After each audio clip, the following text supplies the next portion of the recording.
Hello friends, you are most welcome in this last session out of series of revision sessions and practice sessions for your upcoming attempt on direct tax laws and international taxation. Friends, आपने देखा मैंने अभी तक जो revision sessions and practice sessions की दो back to back series आपके लिए स्टार्ट कर रखी थी, उनमें ऑलमोस्ट ऑल जो टॉपिक्स हैं उनको ना सिर्फ हमने थॉरोली रिफ्रेश किया बल्कि अच्छे अच्छे क्वेश्चंस की हेल्प से उन टॉपिक्स पर प्रैक्टिस भी की। आज हम मिले हैं वर्चुअल डिजिटल असेट्स के टैक्सेशन को लेकर नई स्कीम फाइनेंस एक्ट 2022 से जो लॉ में इंट्रोड्यूस की गई थी, मैं वो आपको रिफ्रेश कराने वाला हूं। एंड इसके अलावा कुछ मिसलेनियस अमेंडमेंट्स हैं लायबिलिटीज इन स्पेशल केसेस चैप्टर की, और भी जो डिफरेंट टॉपिक्स में कुछ मिसलेनियस अमेंडमेंट्स लाई गई हैं, हम उनकी आज इस रिवीजन सेशन में आगे बात करेंगे।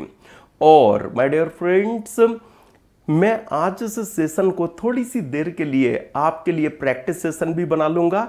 एक्चुअली हमारे एजेंडा में तो नहीं था, लेकिन हम वो topic that is liabilities in special cases से रिलेटेड भी आपको एग्जाम में क्वेश्चन दे दिए जाते रहे हैं।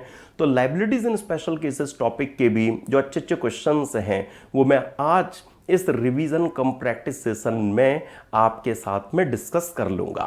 तो आइए जरा शुरुआत करते हैं इस सेशन की my dear friends, virtual digital assets के लिए जो नई टैक्सेशन स्कीम लाई गई है उससे। तो माय डियर फ्रेंड्स, याद कीजिए सबसे पहले वर्चुअल डिजिटल असेट्स का मीनिंग आप सेक्शन 2 क्लॉज 47A में देखते हैं ना, जहां लॉ मेकर्स ने इस वर्चुअल डिजिटल असेट टर्म को एग्जॉस्टिव सेंस में डिफाइन किया हुआ है। ब्रॉडली वहां वर्चुअल डिजिटल असेट की जो 3 क्लासेस है उन्हें कवर किया गया है। कौन सी? याद उठाइए, कोई भी इंफॉर्मेशन, कोड, नंबर, टोकन जिसे क्रिप्टोग्राफिक मींस के थ्रू जनरेट किया जाता है, जो digital representation of value provide करता है, जिसे आप डिजिटली ट्रेड और ट्रांसफर भी कर सकते हैं, एंड इसे पेमेंट या इन्वेस्टमेंट पर्पस के लिए भी यूज किया जा सकता है। इसके अलावा फ्रेंड्स यहां कवर्ड है क्या? एनएफटी, मतलब नॉन फंजिबल टोकन। लेकिन सेंट्रल गवर्नमेंट ने क्या नोटिफाई किया है कि यहां वे एनएफटी कवर नहीं होंगे जिनका ट्रांसफर अंडरलाइंग असेट्स की ओनरशिप के ट्रांसफर का रिजल्ट रखता है, एंड जो ऐसी अंडरलाइंग टेंजिबल असेट्स की ओनरशिप के ट्रांसफर को लीगली एनफोर्सेबल बनाता है।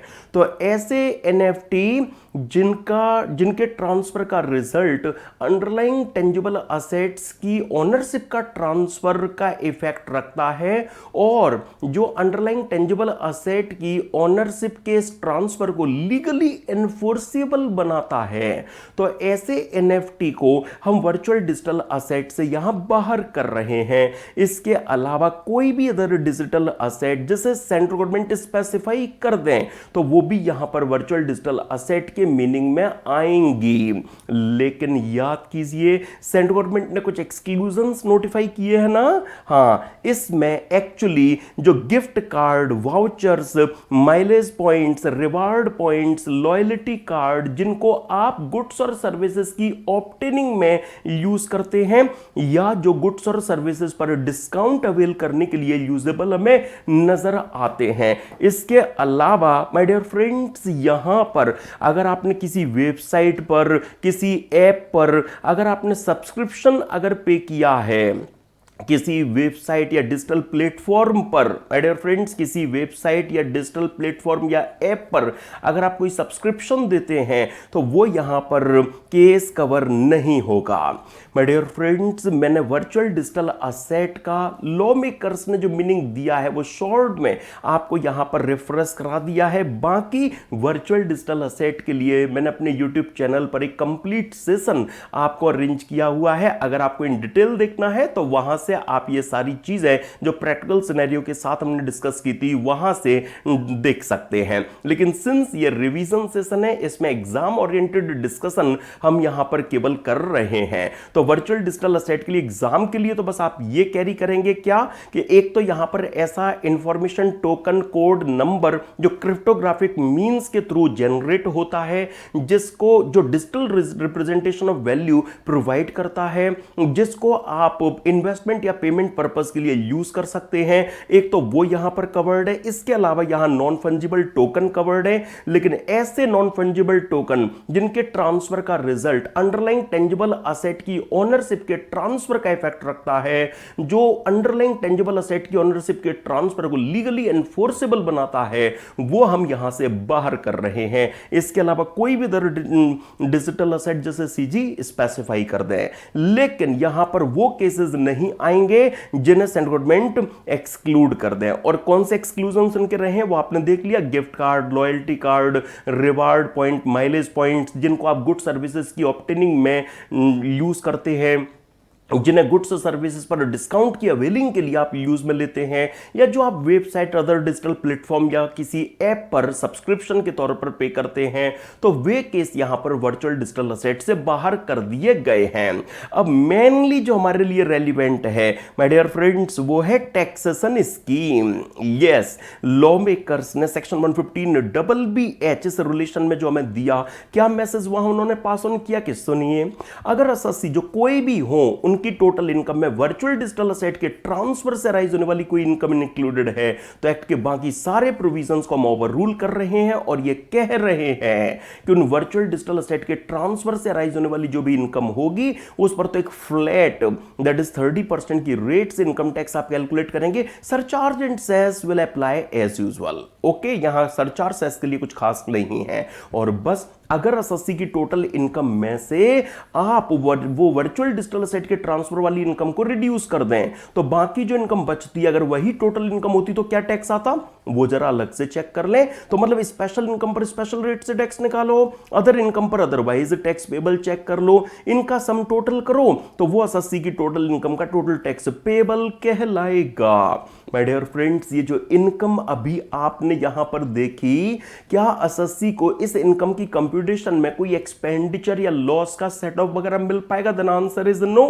हां, लॉ मेकर्स ने स्पेसिफिकली कहा कि जो हमने वर्चुअल डिजिटल असेट के ट्रांसफर की इनकम की यहां बात की है, उसके अगेंस्ट में एक्ट के किसी भी प्रोविजन में एसएससी को किसी भी एक्सपेंडिचर या अलावेंस की कोई डिडक्शन अलाउ नहीं होगी, कोई भी लॉस का सेट ऑफ उनको अलाउड नहीं होगा। बस एक ही एक्सेप्शन है कि अगर कोई उन वर्चुअल डिजिटल असेट के लिए आपने कॉस्ट ऑफ एक्विजिशन इनकर की है, अगर कोई की है, तो हां, आप उसका बेनिफिट ले सकते हैं। उससे हम यहां पर इस रेस्ट्रिक्शन से बाहर कर रहे हैं। तो एक लाइन में कंक्लूड करें तो क्या कहना बनता है कि आप अगर उन वर्चुअल डिजिटल असेट की आपके लिए कोई कॉस्ट ऑफ एक्विजिशन है, अगर एयर ड्रॉप वगैरह होंगे तो नहीं होगी, तो नहीं है तो फिर बात खत्म। लेकिन अगर कोई कॉस्ट ऑफ एक्विजिशन है तो आप उसका बेनिफिट हमसे ले सकते हैं। और सपोज इस ट्रांसफर पर इनकम की बजाय अगर लॉस आ जाए, तो क्या उस लॉस का बेनिफिट हम अदरवाइज क्लेम कर पाएंगे? The answer is no. हां, अगर आपको वर्चुअल डिजिटल असेट के ट्रांसफर से माय डियर फ्रेंड्स अगर कोई लॉस अराइज हो जाए, तो उस लॉस का neither set of nor carry forward, आपको कोई बेनिफिट नहीं मिल पाएगा। राइट माय डियर फ्रेंड्स, तो लॉ मेकर्स ने सेक्शन 115BBH में ऐसे जो स्पेसिफिक मैसेजेस हैं वो हमें इस रिलेशन में पास ऑन यहां पर कर रखे हैं। तो आई होप आपको वो जो चीजें हैं 115BBH की वो रिफ्रेश हो गई होंगी। और अब बारी है कुछ कमेंट्स को भी रिकॉल कर लेने की। देखिए, यहां सबसे पहले तो मैं एक चीज यही आपको कहना चाहूंगा कि जिस इनकम की यहां पर बात हो रही है, बेसिकली ये इनकम क्या हम पीजीबीपी की इनकम बोले या कैपिटल गेन की, तो इसके लिए लॉ में कुछ भी स्पेशल गिवन नहीं है। तो हम क्या बोलेंगे कि अगर एसएससी अपने नॉर्मल कोर्स ऑफ बिजनेस में वर्चुअल डिजिटल असेट्स खरीदते एंड बेचते हैं, तो जहां वो उनका स्टॉक इन ट्रेड है, जहां वो उनकी ट्रेडिंग असेट है, तो राइज होने वाली इनकम पीजीबीपी एड में चार्जेबल होगी। लेकिन अगर अदरवाइज केस है जहां वो उनकी ट्रेडिंग असेट नहीं है, वो ऑर्डिनरी कोर्स ऑफ बिजनेस में वर्चुअल डिजिटल असेट को खरीदते बेचते नहीं है, तो फिर ये उनका इन्वेस्टमेंट कहलाएगा। उसके ट्रांसफर से राइज होने वाली इनकम कैपिटल गेन की इनकम ट्रीट की जाएगी। पहला जो एक्सप्लेनेटरी रिमार्क आपको दिया गया है माय डियर फ्रेंड्स, वो सिंपली यही है। इसके अलावा आपने भी लॉ में देखा, लॉ मेकर्स ने केवल और केवल कॉस्ट ऑफ एक्विजिशन की डिडक्शन आप ले सकते हो, ये मैसेज दिया। इसका मतलब क्या है कि आप कॉस्ट को इंडेक्स्ड नहीं कर सकते, आप कोई कॉस्ट ऑफ इंप्रूवमेंट के नाम पर या एक्सपेंस ऑन ट्रांसफर के नाम पर डिडक्शन नहीं ले सकते। अगर आपकी कैपिटल गेन एडमी इनकम चार्जेबल बन रही है और फिर आप नहाई के बॉन्ड्स में इन्वेस्टमेंट करके 54 ईसी चाहो तो वो नहीं मिल सकता। वैसे तो वो लैंड और बिल्डिंग पर ही मिलता है। तो चलो 54F में अगर आप रेजिडेंशियल हाउस में इन्वेस्टमेंट करके अगर एग्जेम्पशन लेना चाहो तो वो नहीं मिल सकता।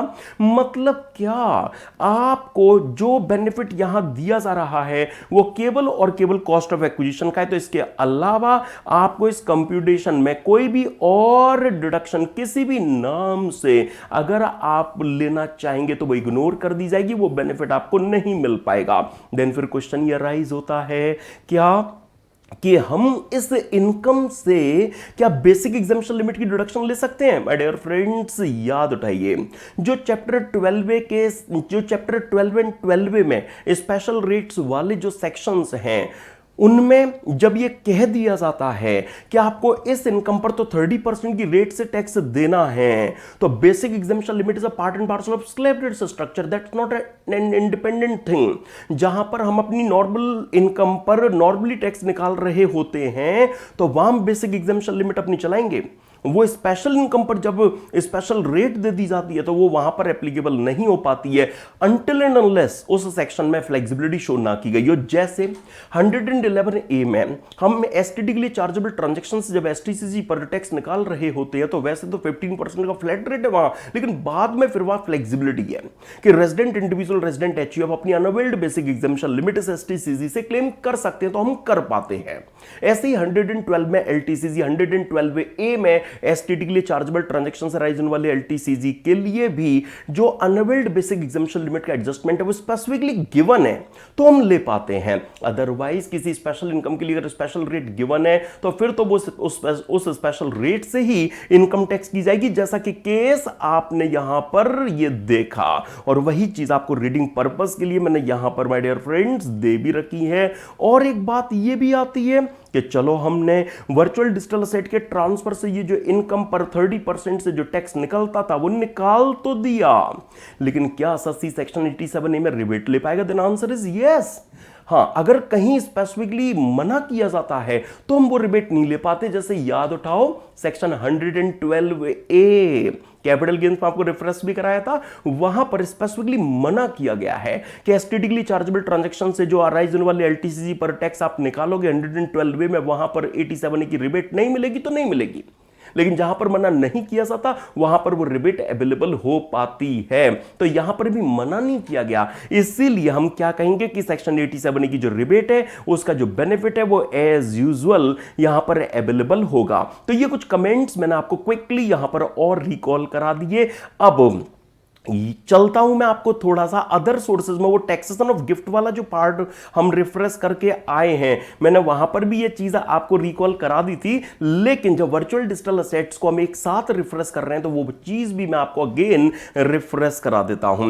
माय डियर फ्रेंड्स, आपको ये तो पता ही है सेक्शन 56 सबसेक्शन 2 क्लॉज 10 में क्या होता है। अगर किसी एसएससी को कोई मनी या स्पेसिफाइड मूवेबल प्रॉपर्टी या मूवेबल प्रॉपर्टी गिफ्ट में मिलती है या लोअर कंसीडरेशन के अगेंस्ट में रिसीव्ड होती हैं, ब्रॉडली स्पीकिंग, तो जो भी उनका बेनिफिट है वो अदर सोर्सेज में टैक्स के लिए यहां चार्जेबल बनाया जाता है।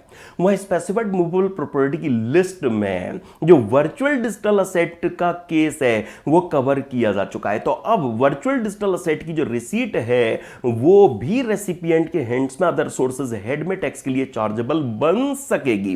तो बस स्पेसिफाइड मूवेबल प्रॉपर्टी की जो लिस्ट है उस लिस्ट में एक नई एंट्री हमें देखने को मिली है प्रोस्पेक्टिव इफेक्ट से, जिससे virtual digital asset of property में कवर होने की वजह से ये जो प्रोविजंस है सेक्शन 56 सब सेक्शन 2 क्लॉज 10 वाले, वो वर्चुअल डिजिटल असेट की रिसिप्ट पर भी एप्लीकेबल हो पाएंगे। राइट माय डियर फ्रेंड्स, तो अगर सपोज मुझे कोई virtual digital asset like bitcoin, Litecoin, Ethereum वगैरह अगर गिफ्ट में मिले हैं, विदाउट कंसीडरेशन रिसीव हुए हैं, तो जो भी उसकी एफएमबी होगी वो मेरे लिए टैक्स के लिए चार्जेबल बनेगी। या मुझे सपोज मैंने कुछ कंसीडरेशन देकर वो रिसीव किए हैं, लेकिन एफएमबी में से हम 50,000 भी माइनस कर दें तो फिगर जो आती है उससे भी मैंने कम पेमेंट की है, तो मतलब मुझे हैवी बेनिफिट हो रहा है, तो मुझे अदर सोर्सेज में टैक्स अपने आप को कराना पड़ेगा। जो भी डिफरेंस होगा वो अदर सोर्सेज एड में मेरे लिए टैक्स के लिए चार्जेबल कहलाएगा। तो फ्रेंड्स, ये सेक्शन 56 में एक छोटी सी जो इंसर्शन इस रिलेशन में और की गई वो मैंने आपको रिफ्रेश करा दी। तो अब वर्चुअल डिजिटल असेट के टैक्सेशन स्कीम को लेकर एग्जाम के लिए जितना रेलिवेंट एरिया था वो हमने क्विकली यहां पर रिफ्रेश कर लिया। और चलिए अब मैं आपको कुछ मिसलेनियस अमेंडमेंट्स भी रिकॉल कराना चाहता हूं, और इसके लिए पहले मैं आपको ले आया हूं liabilities in special cases chapter में जो एक नई अमेंडमेंट आई है, जो दो नए इंसर्शंस हुए हैं, तो उनको आपको क्विकली रिकॉल कराता हूं। तो सबसे पहले सेक्शन 170 आप रिकॉल कीजिए जरा my dear friends. Liabilities in special cases chapter में जहां हम अपने रेगुलर बैच में सेक्शन 159 से लेकर सेक्शन 179 तक थॉरोली डिस्कस करते हैं, एक्चुअली उसमें सेक्शन 170 के लिए ब्रीफली कुछ चीजें आपको रिकॉल पहले करा देता हूं। देखिए, अगर प्रीवियस ईयर में मान लेते हैं ये कोई डेट है लाइक 30 सितंबर 2022 की, सपोज इस डेट पर पता लगा क्या कि एक्स लिमिटेड से, या मैं यूं कहूं एक्स लिमिटेड को वाई लिमिटेड ने टेक ओवर कर लिया, तो अब हम कह सकते हैं कि जो एक्स लिमिटेड है, हां वो बन गई कौन, प्रेडिसेसर ना, हाँ, और my dear friends Y limited कहलाएंगी कौन, सक्सेसर। तो अब पक्की बात है क्या कि जो भी सक्सेशन की डेट तक की इनकम होगी उस इनकम के रिस्पेक्ट में तो जो असेसमेंट है, जो टैक्सेशन है, वो प्रेडिसेसर के हैंड्स में किया जाना बनता है, राइट ना फ्रेंड्स। और उसके बाद की जो इनकम होगी उस इनकम के रिस्पेक्ट में जो टैक्सेशन है वो सक्सेसर के हैंड्स में, दैट इज वाई लिमिटेड के हैंड्स में किया जाना बनता है। इसमें तो कुछ टेक्निकल है नहीं, तो सब्सिक्वेंटली जो बिजनेस है वो वाई लिमिटेड चला रही है, इनकम उन्हें हो रही है, तो जो टैक्सेशन और असेसमेंट है वो भी वाई लिमिटेड के लिए किया जाना बनता है। अब पहले तो आप ये रिकॉल कर लो कि एओ तो नॉर्मली सब्सिक्वेंट स्टेज पर जो असेसमेंट है वो करते हुए नजर आएंगे, तब तक एक्स लिमिटेड तो एग्जिस्टेंस से आउट हो चुकी है, तो इसीलिए जहां पर प्रेडिसेसर फाउंड ना हो उन पर कंट्रोल डेवलप करने में एओ को दिक्कत आए, तो लॉ मेकर्स ने क्या किया है, उन्होंने जो सक्सेशन वाला प्रीवियस ईयर है, ये प्रीवियस ईयर 21-22 और इससे जो इमीडिएट प्रेसिडिंग ईयर है, इन दोनों प्रीवियस ईयर के लिए प्रेडिसेसर के बिहाफ पर जो टैक्स की लेवी है वो एओ सक्सेसर पर प्रोवाइड कर सकेंगे, जो रिकवरी है वो सक्सेसर पर अंजाम दे सकेंगे। याद कीजिए, तो सबसे पहले तो ये तो मैं ये बेसिक सी चीज है जो अभी 170 की आपको रेफरेंस करा रहा हूं। तो जहां कोई बिजनेस कैरी ऑन किया जा रहा है उससे अगर किसी अदर पर्सन ने अगर ड्यूरिंग द प्रीवियस अगर सक्सीड कर लिया है तो फिर प्रेडिसेसर तो बस सक्सेशन की डेट तक की इनकम के रिस्पेक्ट में असेस्ड होने के लिए उस प्रीवियस के लिए लायबल बनेंगे, एंड जो सक्सेशन के बाद का पीरियड है उस पीरियड के लिए, उस प्रीवियस ईयर के लिए सक्सेसर को असेस किया जाएगा।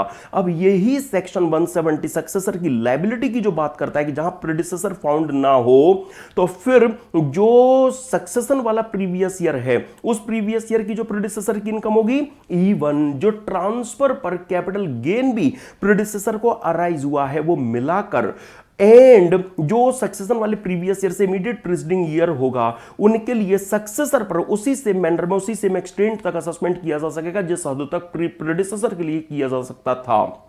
एंड कोई भी टैक्स पेबल जो इस पीरियड के लिए नहीं प्रेडिसेसर से रिकवर हो पा रहा है तो एओ सक्सेसर से उसकी रिकवरी कर सकेगा, और सक्सेसर को क्या मिलेगा, राइट टू रिकवरी, कि वो प्रेडिसेसर से उनके बिहाफ पर पे किए गए इस टैक्स की जो रिकवरी है वो कर सकता है। तो ये तो मैंने एग्जिस्टिंग लीगल पोजीशन केवल और केवल अभी आपको यहां रिफ्रेश कराई, यहां तक मैंने कुछ भी नया आपके सामने नहीं रखा। लेकिन अब लॉ मेकर्स ने एक reasonable act, my dear friends, जो हमें अपना शो किया है, मैं वो चीजें आपके सामने प्रेजेंट करना चाहता हूं। देखिए जरा, जनरली किस तरह का सीन डेवलप होता है और लॉ मेकर्स ने कैसे क्लैरिटी अब दे दी है। सुनिए, क्या हमें देखने को मिला, जनरली एक्चुअली कोई भी डेट ये है, इस डेट पर सपोज कोई ए लिमिटेड कंपनी किसी बी लिमिटेड कंपनी के साथ में अमलगमेशन की इच्छा रखती है, राइट। तो उन्होंने क्या किया, उन्होंने जो स्कीम ऑफ अमलगमेशन है वो तैयार करा ली, राइट। उन्होंने अपने मर्जर की जो भी स्कीम है वो तैयार करा दी और उस स्कीम को वो प्रेजेंट कर देंगी फ्रेंड्स टू हाई कोर्ट और अदर एप्रोप्रिएट अथॉरिटी, ठीक है। तो जहां से भी वो अमलगमेशन अप्रूव होना है, तो national company law tribunal, high court, जहां से भी वो स्कीम ऑफ अमलगमेशन अप्रूव होनी है, उन्होंने वो स्कीम ऑफ अमलगमेशन अप्रूवल के लिए प्रेजेंट कर दी, लाइक हाई कोर्ट में प्रेजेंट कर दी। तो वो क्या उसी डेट पर उनको अप्रूवल मिल जाएगी? नहीं, हाई कोर्ट पर कोई टाइमलाइन नहीं है, वो कितना भी टाइम उसे मर्जर की स्कीम को अप्रूव करने में लगा सकते हैं। तो ये क्या रिक्वेस्ट करती हैं कि भाई देखो, हाई कोर्ट कभी भी अपना ऑर्डर पास करें, लेकिन उसमें वो एक डेट अपॉइंट कर देती हैं कि बस इस डेट से हमारा जो मर्जर है ना वो अप्रूव किया जाए, चाहे आप अप्रूवल में कितना भी टाइम लगा लो, उसमें एक डेट अपॉइंट कर दी जाती है कि हम इस डेट से बी लिमिटेड के साथ में मर्ज होने की इच्छा रखते हैं, हम दोनों आपस में इस डेट से मर्ज होने की इच्छा रखते हैं। तो आपको जितना इंक्वायरी इन्वेस्टिगेशन करना है कर लो, लेकिन आप जब भी हमारी स्कीम अप्रूव करें, वो हम चाहते हैं कि इस डेट से हमारा मर्जर अप्रूव कर दें, ठीक है। अब हाई कोर्ट तो पता नहीं कितना टाइम लेंगे। तो अब इसके बाद में माय डियर फ्रेंड्स, जो एक्स लिमिटेड, जो ए लिमिटेड और बी लिमिटेड हैं, वो अपने अपने बिजनेस कंटिन्यू रखेंगी, क्योंकि हो सकता है कि स्कीम ऑफ अमलगमेशन रिजेक्ट हो जाए, है ना। तो जो ए लिमिटेड और बी लिमिटेड है वो अपनी अपनी एक्टिविटीज, अपने अपने बिजनेस, अपनी अपनी रिटर्न फाइलिंग, अपने अपने जो भी प्रोसीजर और एक्ट्स हैं उनको कंटिन्यू रखेंगी, पक्की बात है, राइट। अब माय डियर फ्रेंड, सब्सिक्वेंटली क्या हुआ, हाई कोर्ट ने जो स्कीम है वो अप्रूव कर दी। उन्होंने जो अमलगमेशन की स्कीम थी वो अपॉइंटेड डेट से माय डियर फ्रेंड्स अप्रूव कर दी।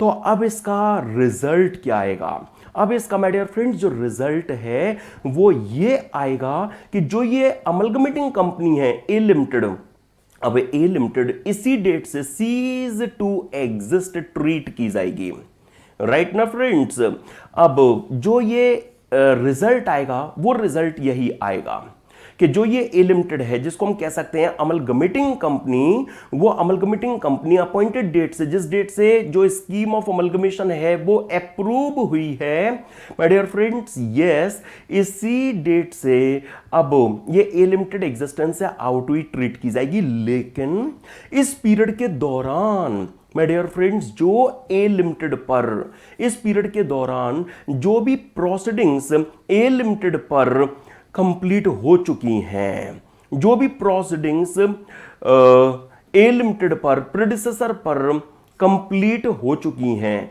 या भी कमेंस हुई हैं और पेंडिंग चल रही हैं, ठीक है, मतलब जो प्रोसीडिंग्स पेंडिंग बनी हुई हैं, कमेंस हो चुकी हैं, इनिशिएट हो चुकी हैं, लेकिन पेंडिंग इस डेट पर बनी हुई हैं, तो अब उनका क्या फेट और स्टेटस रहेगा? तो कोर्ट कहते थे कि जब लीगल प्रोसीडिंग्स और एक वैलिड प्रोसीडिंग्स के वजह से जो ए लिमिटेड है उनका वजूद अगर इस डेट से खत्म हुआ यहां पर नजर आ रहा है, तो इसका मतलब क्या कि इस डेट के बाद में जो भी प्रोसीडिंग से ए लिमिटेड पर कंप्लीट हुई है वो सब इनवैलिड हो जाएंगी, जितनी भी प्रोसीडिंग्स स्टार्ट हो रखी हैं वो सब इनइफेक्टिव कहलाएंगी।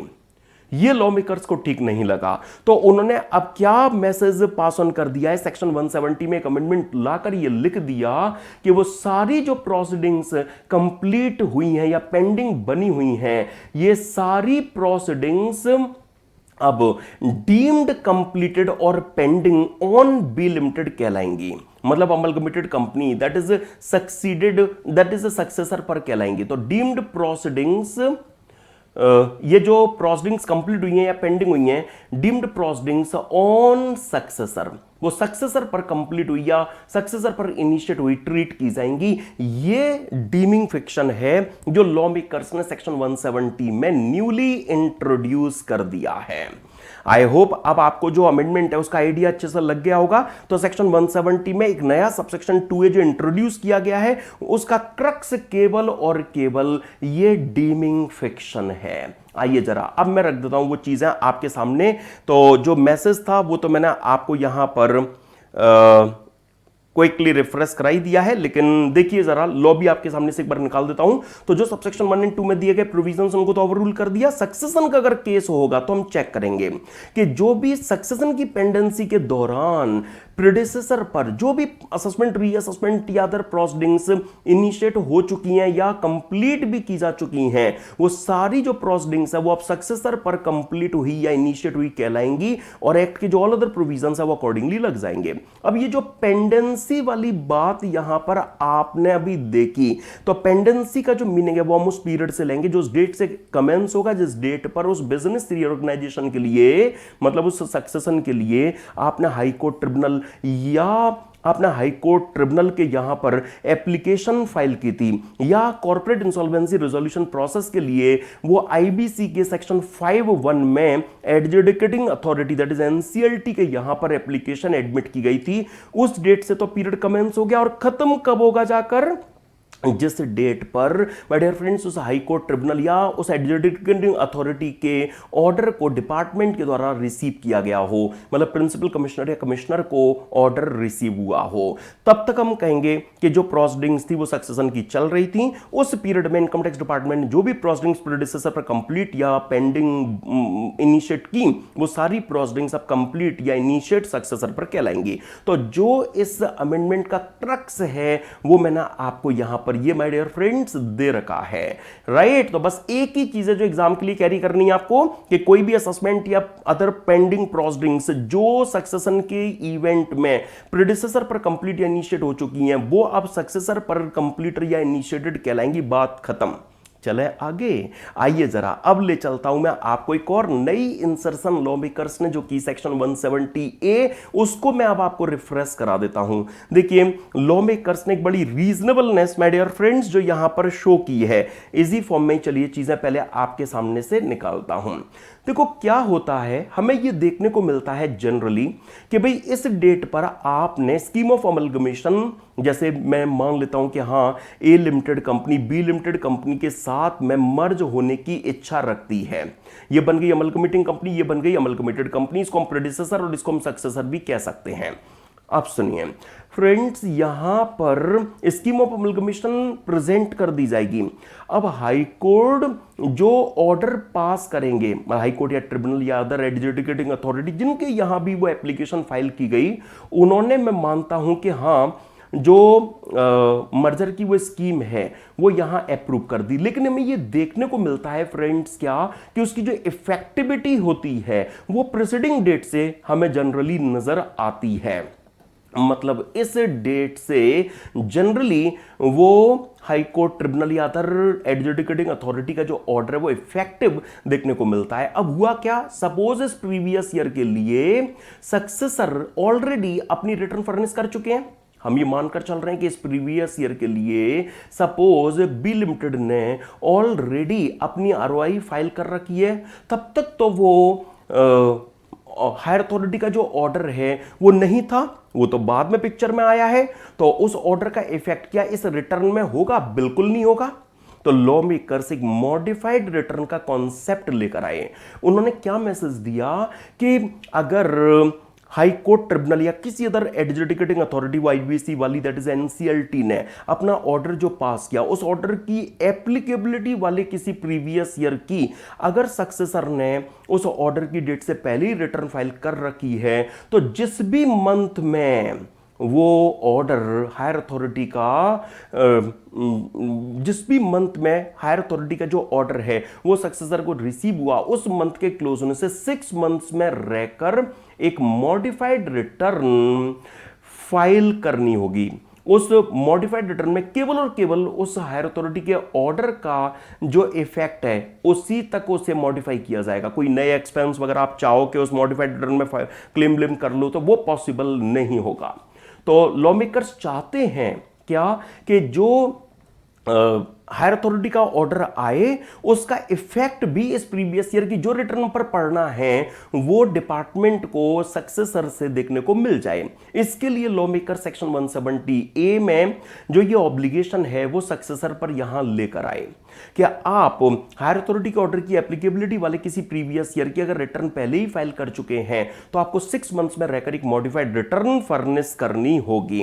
राइट फ्रेंड्स, अच्छा तो जिस भी मंथ में हाई कोर्ट ने अपना ऑर्डर या हायर अथॉरिटी लाइक ट्रिब्यूनल ने या किसी एनसीएलटी ने अपना ऑर्डर पास किया, yes my dear friends, not received, जैसे हाई कोर्ट ने जिस मंथ में अपना ऑर्डर पास किया उस मंथ के क्लोज में से 6 मंथ्स में सक्सेसर की ड्यूटी होगी कि वो अपनी मॉडिफाइड रिटर्न फर्निश कर दें। अब चलो मान लेते हैं कि अच्छा उससे भी पहले तो सबसे पहले तो आपने ये बात कंसीडरेशन में ले लेनी है कि सेक्शन 170 ए में तो लॉ मेकर्स ने बस इतना सा ऑब्लिगेशन अटैच किया। मुझे अभी सिचुएशन और बनानी है लेकिन उससे पहले एक काम करते हैं, जरा ये जो सेक्शन 170 ए कहता है ना, मैं वो चीज पहले आपको दिखा देता हूं, फिर इससे रिलेटेड कुछ बातें आपके सामने और प्रेजेंट कर दूंगा।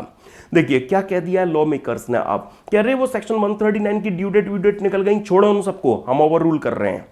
लॉ मेकर्स ने क्या मैसेज दिया, business reorganisation like amalgamation demerger, आप देखिए जरा उसी तरह का केस यहां कवर्ड है। तो बिजनेस रिऑर्गेनाइजेशन में अमलगमेशन डीमर्जर और मर्जर का जो केस है वो हम कवर कर रहे हैं।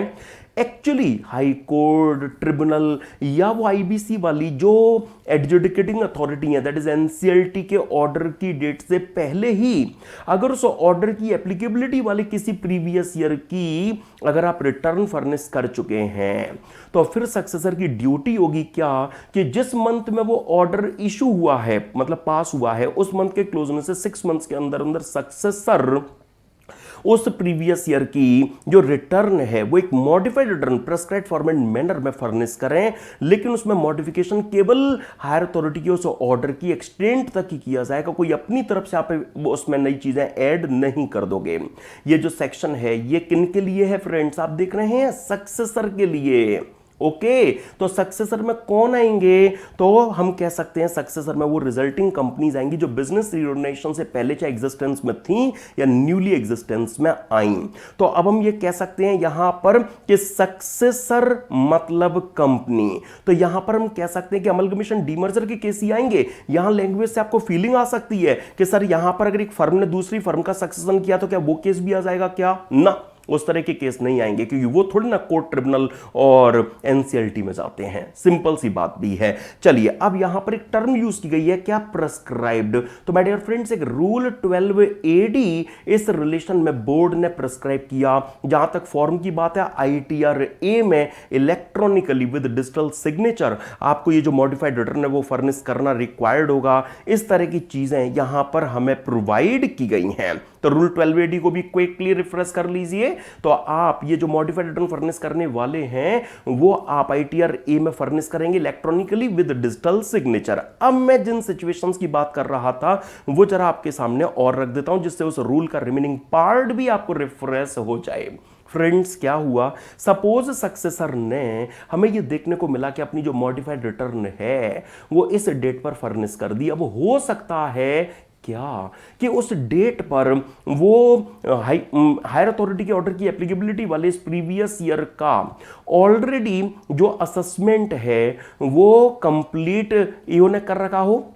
हाँ मान लेते हैं कि उस ईयर का कोई असेसमेंट या रीअसेसमेंट सपोज एओ ऑलरेडी कंप्लीट कर चुका है। तो अब इस केस में बोर्ड ने क्या मैसेज पास ऑन किया कि आपको अब ये जो हायर अथॉरिटी का ऑर्डर आया है एक्चुअली हायर अथॉरिटी के इस ऑर्डर का इफेक्ट देने के लिए एंड उस मॉडिफाइड रिटर्न को कंसीडरेशन में लेते हुए अब आप अपना एक मॉडिफाइड ऑर्डर पास करेंगे। जैसे हमने वो याद करो जरा, आपने ट्रांसफर प्राइसिंग चैप्टर में सेक्शन 92 सी आपने ट्रांसफर प्राइसिंग चैप्टर में वो एपीए का कॉन्सेप्ट जो रेफरेंस किया था ना, वहां सेक्शन 92 सीडी आप रिकॉल करना, वहां पर जिस तरह की बातें हैं।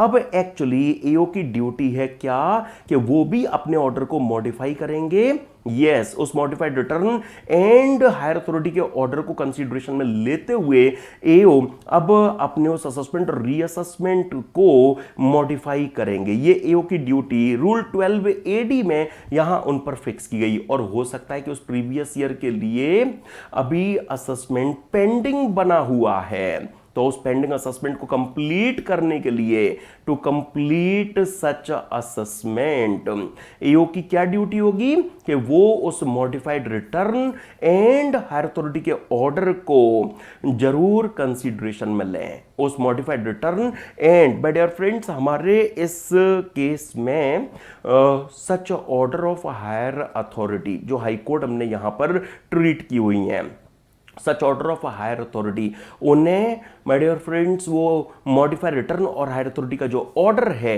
वो असेसमेंट और कंप्लीशन में जरूर कंसीडर करना होगा।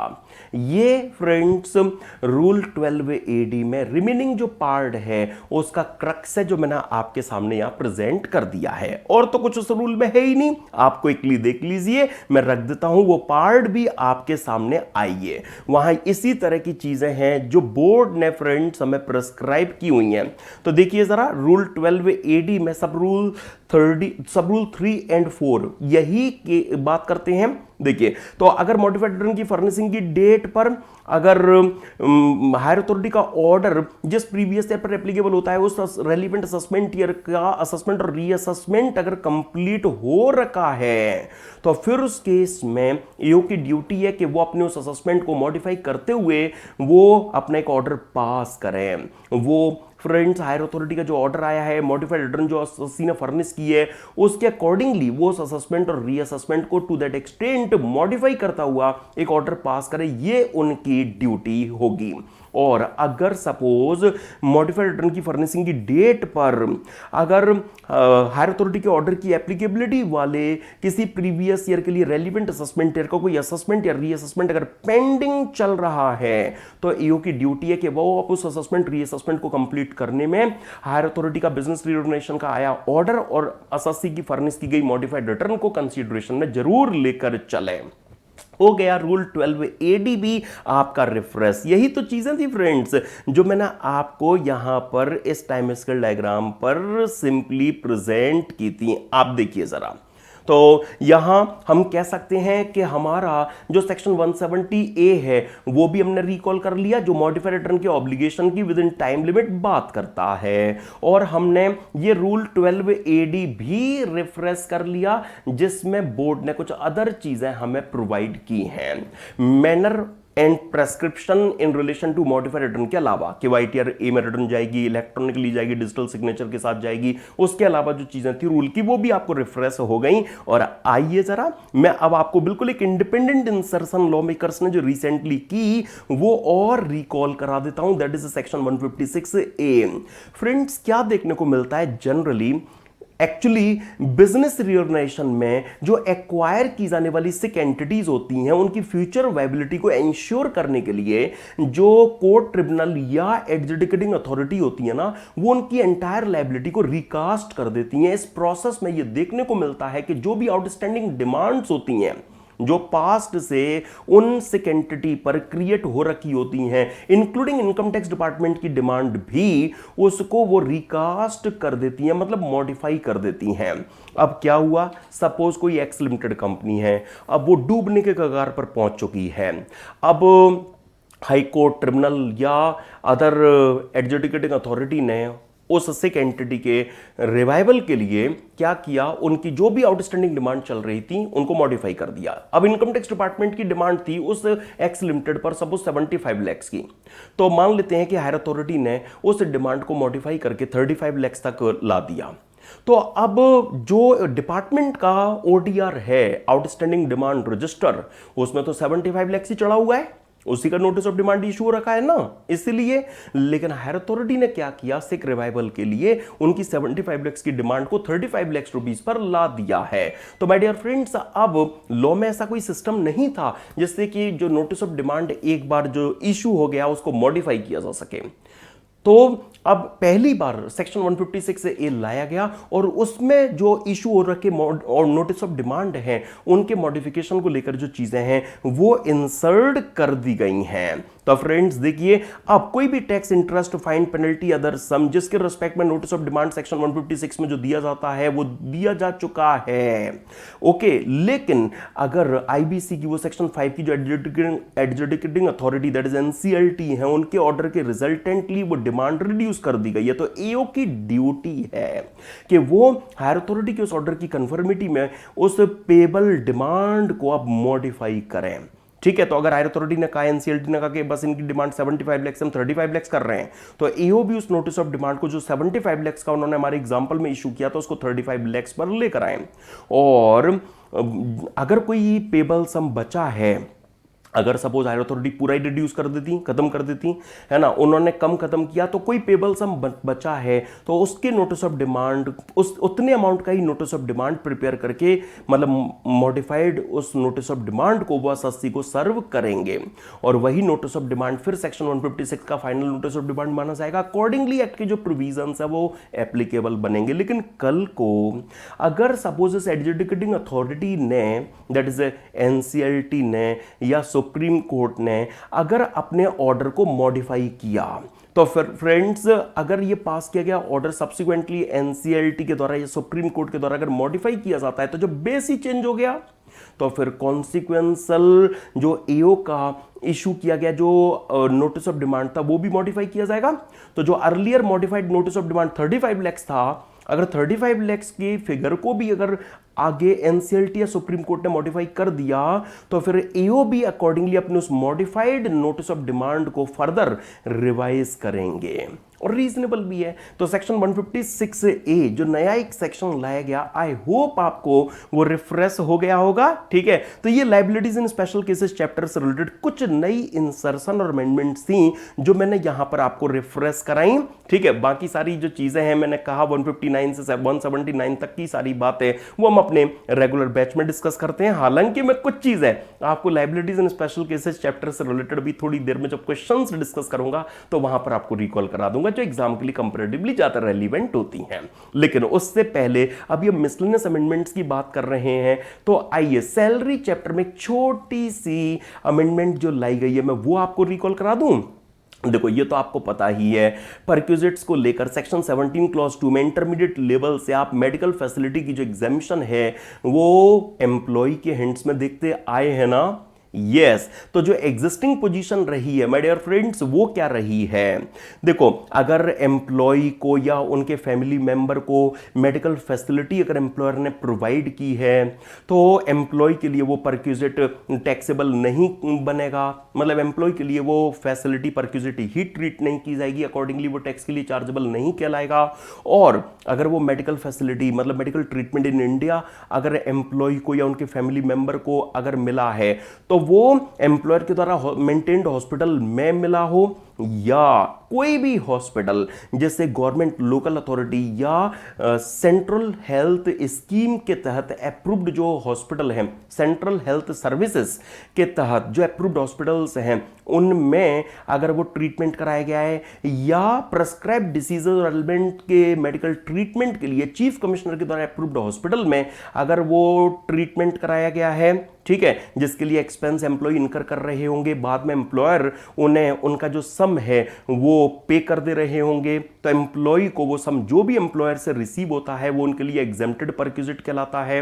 राइट, अब नई जो चीज लाई गई है मैं तो मेनली उससे कंसर्न हूं, एक्चुअली एम्प्लॉय या उनके फैमिली मेंबर के लिए अगर कोविड-19 से रिलेटेड किसी इलनेस के रिस्पेक्ट में अगर एम्प्लॉय या उनके फैमिली मेंबर के लिए अगर कोविड-19 से रिलेटेड किसी इलनेस के रिस्पेक्ट में अगर कोई एक्सपेंडिचर इनकर किए गए जो एम्प्लॉयर एम्प्लॉय को पे कर देंगे, एम्प्लॉय को जो सम एम्प्लॉयर से रिसीव होगा वो परक्विजिट नहीं कहलाएगा, टैक्स के लिए चार्जेबल नहीं कहलाएगा।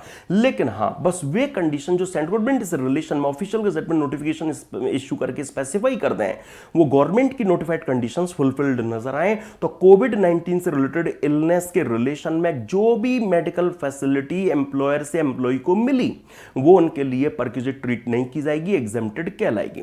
तो पहले जिस तरह का प्रेस रिलीज आया था, लॉ मेकर्स ने फाइनेंस एक्ट 2022 से ये जो एक नई इंसर्शन है वो यहां पर कर दी है। तो बस एक लाइन में अगर मैं कहूं तो कोविड-19 से रिलेटेड जो मेडिकल फैसिलिटी एम्प्लॉयर से एम्प्लॉय को मिलेगी वो एम्प्लॉय के लिए परक्विजिट नहीं कहलाएगी, टैक्स के लिए चार्जेबल नहीं बन पाएगी। That's it.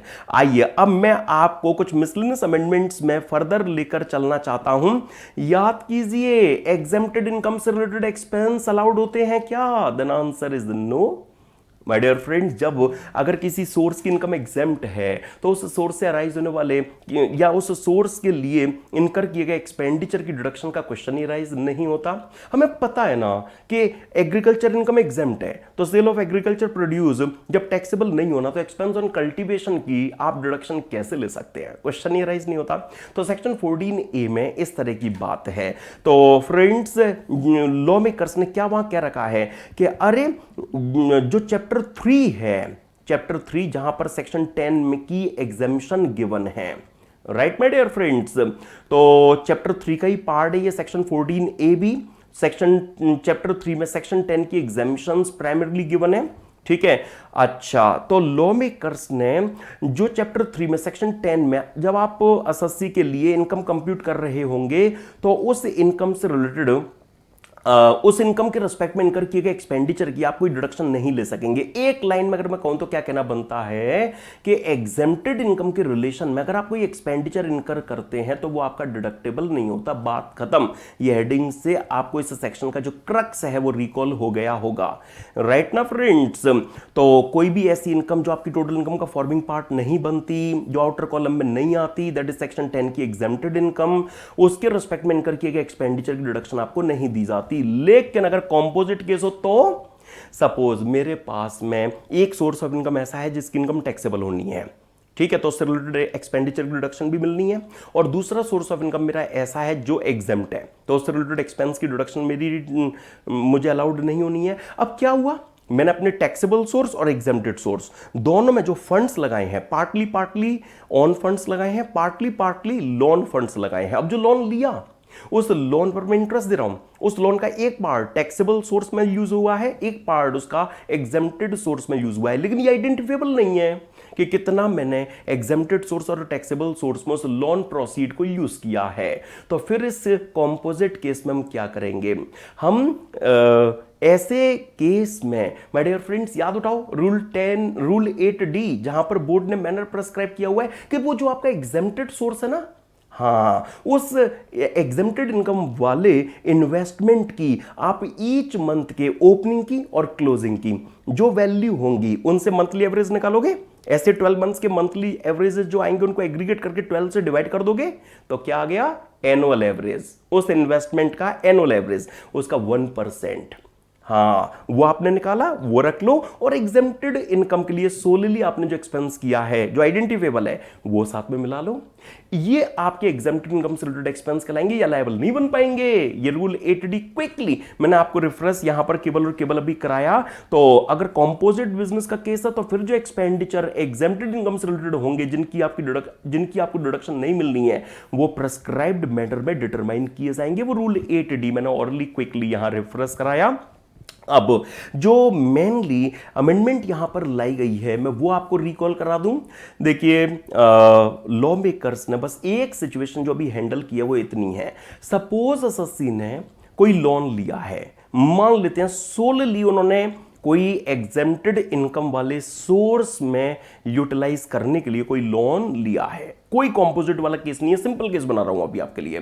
उस लोन पर वो इंटरेस्ट दे रहे हैं, वो लोन उन्होंने एग्जेम्प्टेड सोर्स में इन्वेस्ट किया है कि जो भी इनकम आएगी वो एग्जेम्प्टेड कहलाएगी। लेकिन हमें देखने को मिला क्या कि रेलिवेंट प्रीवियस ईयर में सपोज कोई इनकम ऐसी आई नहीं है तो इस प्रीवियस ईयर की टोटल इनकम में कोई एग्जेम्प्टेड इनकम के नाम पर अमाउंट इंक्लूडेड नजर आ नहीं रहा है, इसलिए शशि कह रहा है कि मुझे मेरा जो एक्सपेंस है वो अलाउ कर दो। लॉ मेकर्स ने कहा बिल्कुल नहीं करेंगे। अरे जब हमें पता है कि आपने ये अमाउंट एग्जेम्प्टेड सोर्स में इन्वेस्ट किया है, तो जब पैसा आएगा अभी आप एक्सपेंस करोगे, अभी डिडक्शन ले लोगे, अभी इनकम आई नहीं, नेक्स्ट ईयर में इनकम आएगी तो इनकम की एग्जामिशन भी ले जाओगे, तो डबल बेनिफिट नहीं हो जाएगा। तो लॉ मेकर्स ने अब क्या मैसेज यहां पर पास ऑन किया कि हम ये क्लैरिफाई कर रहे हैं जो भी एक्ट में अदरवाइज चीजें गिवन है, अगर कहीं किसी का आप शेल्टर लेना चाहोगे नहीं ले पाओगे। हम कह रहे हैं कि सेक्शन 14 के प्रोविजंस तब भी एप्लीकेबल हुए माने जाएंगे राइट फ्रॉम द बिगनिंग, उस केस में भी जहां इनकम जो एसएससी की टोटल इनकम का फॉर्मिंग पार्ट नहीं बनती, वो प्रीवियस ईयर में चाहे एक्रूराइज हुई है या नहीं हुई है, उन्हें प्रीवियस ईयर में एक्रूराइज नहीं हुई है या प्रीवियस ईयर में उन्होंने रिसीव नहीं हुई है, हाँ, लेकिन एक्सपेंडिचर उन्होंने प्रीवियस ईयर में किए हैं। तो ऐसे केस में एग्जेम्प्टेड इनकम जो प्रीवियस ईयर में भले ही आपको एक्रू और अराइज नहीं हुई है, भले ही आपने प्रीवियस ईयर में उसे रिसीव नहीं किया है, लेकिन अगर आप उस इनकम के जो आपको आगे होनी है, जिसकी एग्जेम्पशन आपको मिलनी है, उसके एक्सपेंस, उस रिलेटेड एक्सपेंस की डिडक्शन अगर आप चाहोगे तो वो हम आपको यहां पर अलाउ नहीं कर पाएंगे, बात खत्म। तो सेक्शन 14 के जो प्रोविजंस हैं जो एक्सपेंडिचर की रिस्ट्रिक्शन, एक्सपेंडिचर की डिडक्शन को रिस्ट्रिक्ट करते हैं, लॉ मेकर्स ने कहा कि वो इस केस में भी एप्लीकेबल होंगे। तो आई होप आपको ये बात क्लियर हो गई होगी कि भले ही आपको एग्जेम्प्टेड इनकम अभी एक्रूराइज नहीं हुई है, रिसीव नहीं हुई है, लेकिन जब होगी तब एग्जेम्प्टेड सिंस वो बननी है, तो अभी आपके उस सोर्स रिलेटेड कोई एक्सपेंस अगर हुए तो वहां पर भी सेक्शन 14 के डिसअलावेंस वाले जो प्रोविजंस हैं वो एप्लीकेबल होंगे। रेट्रोस्पेक्टिव इफेक्ट से लॉ मेकर्स ने ऐसी जो इंसर्शन है वो कर दी है। और आइए ना फ्रेंड्स, मैं बोनस स्ट्रिपिंग से रिलेटेड जो चीजें हैं वो आपको क्विकली रिफ्रेश कराऊं। देखिए, एक सिग्निफिकेंट अमेंडमेंट है जो यहां बोनस स्ट्रिपिंग वाले से सेक्शन 94(8) में लाई गई है। अभी से पहले क्या था याद उठाओ जरा। मैं एक एसएससी हूं, ठीक है, मैंने क्या किया, रिकॉर्ड डेट। अरे ये रिकॉर्ड डेट क्या होती है? अरे रिकॉर्ड डेट मतलब क्या, वो डेट जो कंपनी फिक्स करती है कि इस डेट पर जो हमारे शेयर होल्डर होंगे उनको डिविडेंड मिलेगा, है ना, हम बोनस शेयर देंगे तो जो इस डेट पर होल्डर होगा वो उनके लिए एंटाइटल्ड बनेगा। ऐसे ही business trust, alternative investment fund, है ना, तो my dear friends mutual fund, तो वो डेट जो कंपनी, म्यूचुअल फंड, यूटीआई के द्वारा, ये कौन है, एडमिनिस्ट्रेटर ऑफ स्पेसिफिक अंडरटेकिंग और specified company parts of UTI ना, हाँ, और बिजनेस ट्रस्ट और ऑल्टरनेटिव इन्वेस्टमेंट फंड, वो डेट जो company, mutual fund, UTI, business trust, alternative investment fund के द्वारा फिक्स की गई हो, किस लिए, कि इस डेट पर जो होल्डर होंगे वो एंटाइटल्ड होंगे किसके लिए, डिविडेंड इनकम रिसीव करने के लिए या एडिशनल सिक्योरिटी यूनिट, मतलब bonus security, bonus unit receive करने के लिए। तो रिकॉर्ड डेट मतलब वो डेट जिस डेट के होल्डर एंटाइटल्ड होते हैं बेनिफिट रिसीव करने के लिए। अभी तक तो आपने यही देख रखा है, पहले वो रिफ्रेश कर लीजिए। सपोज मैं एक एसएससी हूं, मैंने रिकॉर्ड डेट से जस्ट प्रेसिडिंग 3 मंथ्स के दौरान सपोज कोई यूनिट्स एक्वायर की थी, लाइक म्यूचुअल फंड्स की यूनिट्स खरीदी थी, ठीक है। अब मुझे क्या हुआ, रिकॉर्ड डेट पर मैं होल्डर था, इसीलिए उस म्यूचुअल फंड ने कुछ बोनस यूनिट्स जब अलॉट की तो मुझे भी कुछ बोनस यूनिट्स अलॉट हो गई। अब मैं क्या करता हूं, मैं रिकॉर्ड डेट के बाद विद इन 9 मंथ्स जो अपनी ओरिजिनल यूनिट्स थी, जो मैंने पैसे देकर खरीदी थी, है ना, उन ओरिजिनल यूनिट्स को मैं होली या पार्टली ट्रांसफर कर देता हूं, ठीक है। और जो मेरे पास बोनस यूनिट्स आई हैं बिना पैसे वाली, हाँ, उन बोनस यूनिट्स को मैं होली या पार्टली कंटिन्यू करता हूं होल्ड करना। तो मुझे जो ओरिजिनल यूनिट्स के ट्रांसफर से लॉस अराइज होगा वो मुझे capital loss, capital gain head में अलाउ नहीं हो पाएगा, वो इग्नोर कर दिया जाएगा। एक्चुअली जब मैं जिन बोनस यूनिट्स को होल्ड करना कंटिन्यू कर रहा हूं वो उन बोनस यूनिट्स की मेरी कॉस्ट ऑफ एक्विजिशन बन जाएगा। मैं उन बोनस यूनिट्स को फ्यूचर में जब बेचूंगा तो उस टाइम पर मुझे जो ये लॉस का अमाउंट है ये as cost of acquisition allow हो जाएगा। लेकिन माय डियर फ्रेंड्स, अगर मैं सपोज एक्स लिमिटेड कंपनी का शेयर होल्डर रहा हूं, राइट फ्रेंड्स। अब अगर मैंने सपोज रिकॉर्ड डेट से प्रीसीडिंग 3 मंथ्स के दौरान अगर एक्स लिमिटेड कंपनी के शेयर्स खरीदे होते और फिर मुझे बोनस शेयर्स मिले होते और फिर मैंने original shares with in 9 months अगर बेच दिए होते और मैं बोनस शेयर्स को होल्ड करना कंटिन्यू करता, तो वहां मुझे लॉस का बेनिफिट इमीडिएटली मिल जाता, वहां पर डेफरमेंट नहीं होता क्योंकि 94(8) नहीं लग पाता था। लेकिन अब लॉ मेकर्स ने फाइनेंस एक्ट 2022 से क्या अमेंडमेंट ला दी, ये जो सेक्शन है, ये सेक्शन अब लॉ मेकर्स ने यूनिट्स के अलावा सिक्योरिटीज लाइक शेयर्स वगैरह पर भी एप्लीकेबल बना दिया। तो अब क्या आपने कैरी करना है कि अगर एसएससी ने रिकॉर्ड डेट से प्रीसीडिंग 3 मंथ्स के दौरान अगर कोई सिक्योरिटी एक्वायर की, ठीक है, और उनकी वजह से अब उन्हें कुछ बोनस सिक्योरिटीज अगर रिसीव हो गई हैं और वो जो ओरिजिनल सिक्योरिटीज, जो पैसे वाली सिक्योरिटीज थी जो उन्होंने एक्वायर इनिशियली की थी ना, उनको वो होली या पार्टली बेच देते हैं, लेकिन वो बिना पैसे वाली जो सिक्योरिटी है दैट इज बोनस शेयर है ना, उन बोनस सिक्योरिटीज को होली या पार्टली होल्ड करना कंटिन्यू रखते हैं। तो जो ओरिजिनल सिक्योरिटीज के ट्रांसफर से उनको लॉस अराइज हुआ, अब उसका बेनिफिट वो इमीडिएटली नहीं ले पाएंगे। अब वो जो bonus shares, bonus securities hold करते हुए नजर आएंगे, अब उन बोनस सिक्योरिटीज की हम उन्हें कॉस्ट यहां पर बना दे रहे हैं।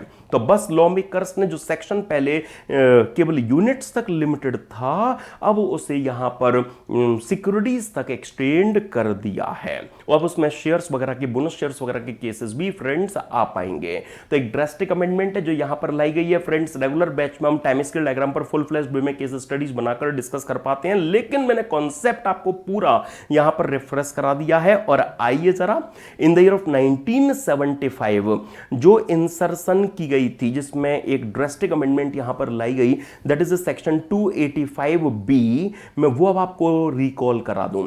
पता है इनिशियली जब ये सेक्शन लाया गया था तब उस टाइम पर जो सिनेमेटोग्राफिक फिल्म के प्रोड्यूसर होते हैं, है ना, जो सिनेमा हॉल में चलाई जाने वाली मूवी में अपना पैसा लगाते हैं, जो सिनेमेटोग्राफिक फिल्म के प्रोड्यूसर होते हैं, वो 50,000 रुपीज से ज्यादा की पेमेंट करते हैं, जिनको भी करते हैं, एम्प्लॉय अदरवाइज पर्सन, उनकी डिटेल्स डिपार्टमेंट को मिल सके।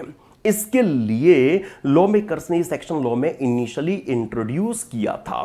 Right friends. अच्छा, तो उन्होंने क्या किया था, इनिशियली सेक्शन 285B में जो सिनेमेटोग्राफिक फिल्म्स के प्रोड्यूसर होते हैं उनको यह रिक्वायर किया कि आप उन सभी पेमेंट्स की डिटेल्स का एक स्टेटमेंट फाइल करेंगे जो आपने 50,000 से ज्यादा इन एग्रीगेट किसी पर्सन को उस फिल्म के प्रोडक्शन के कनेक्शन में की हो।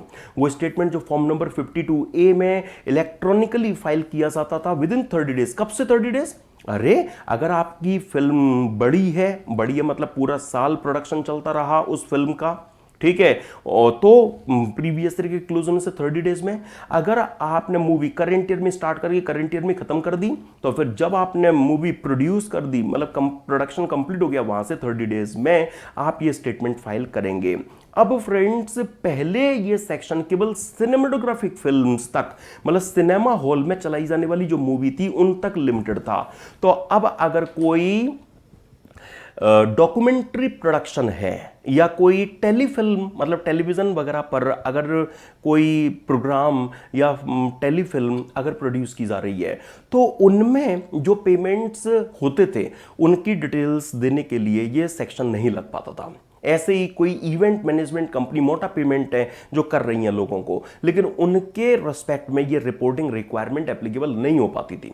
तो अब लॉ मेकर्स ने सेक्शन का स्कोप एक्सटेंड कर दिया और अब इसमें ना सिर्फ अब इस सेक्शन में ना सिर्फ सिनेमेटोग्राफिक फिल्म के जो प्रोड्यूसर हैं वो, बल्कि अगर कोई भी पर्सन किसी स्पेसिफाइड एक्टिविटी में अगर एंगेज्ड है या वो स्पेसिफाइड एक्टिविटी भी चला रहे हैं, अभी मैं अभी आपके सामने रखूंगा स्पेसिफाइड एक्टिविटी में वही कवर्ड है। वो डॉक्यूमेंट्री प्रोडक्शन हो गया, टेलीफिल्म का प्रोडक्शन हो गया, प्रोग्राम का प्रोडक्शन हो गया जो टेलीविजन वगैरह पर टेलीकास्ट किया जाता है, event management, sports event management, वो इस तरह के केस अब यहां पर लाए गए हैं, वो स्पेसिफाइड एक्टिविटी बना दी गई है।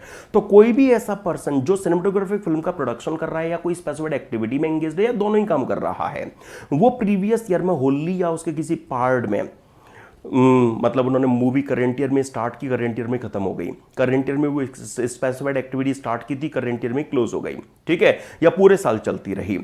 अब जितने भी टाइम तक वो प्रोडक्शन चला या स्पेसिफाइड एक्टिविटी आपने कैरी ऑन की उस फाइनेंशियल ईयर में, पूरे साल या पार्टली, उस पीरियड के दौरान आपको जो भी 50,000 से ज्यादा के पेमेंट्स आपने जिन भी पे को किए हों, आपने इन एग्रीगेट जिस भी पर्सन को 50,000 से ज़्यादा के पेमेंट्स किए हों उस प्रोडक्शन या स्पेसिफाइड एक्टिविटी के रिलेशन में, उन सभी पेइज के कंप्लीट जो पर्टिकुलर्स है वो प्रिस्क्राइब्ड फॉर्मेट मैनर में प्रिस्क्राइब्ड अथॉरिटी को एक स्टेटमेंट के थ्रू आपको फर्निश करने होंगे। फॉर्म 52A में ही 30 डेज के अंदर ये जो फर्निशिंग है वो यहां पर रिक्वायर प्रैक्टिकली बना दी गई है। अब बारी है यहां पर स्पेसिफाइड एक्टिविटी जानने की, है ना। तो स्पेसिफाइड एक्टिविटी के लिए मैंने आपको एक हिंट तो दे ही दिया है फ्रेंड्स, क्या स्पेसिफाइड एक्टिविटी में केस कवर किया गया है।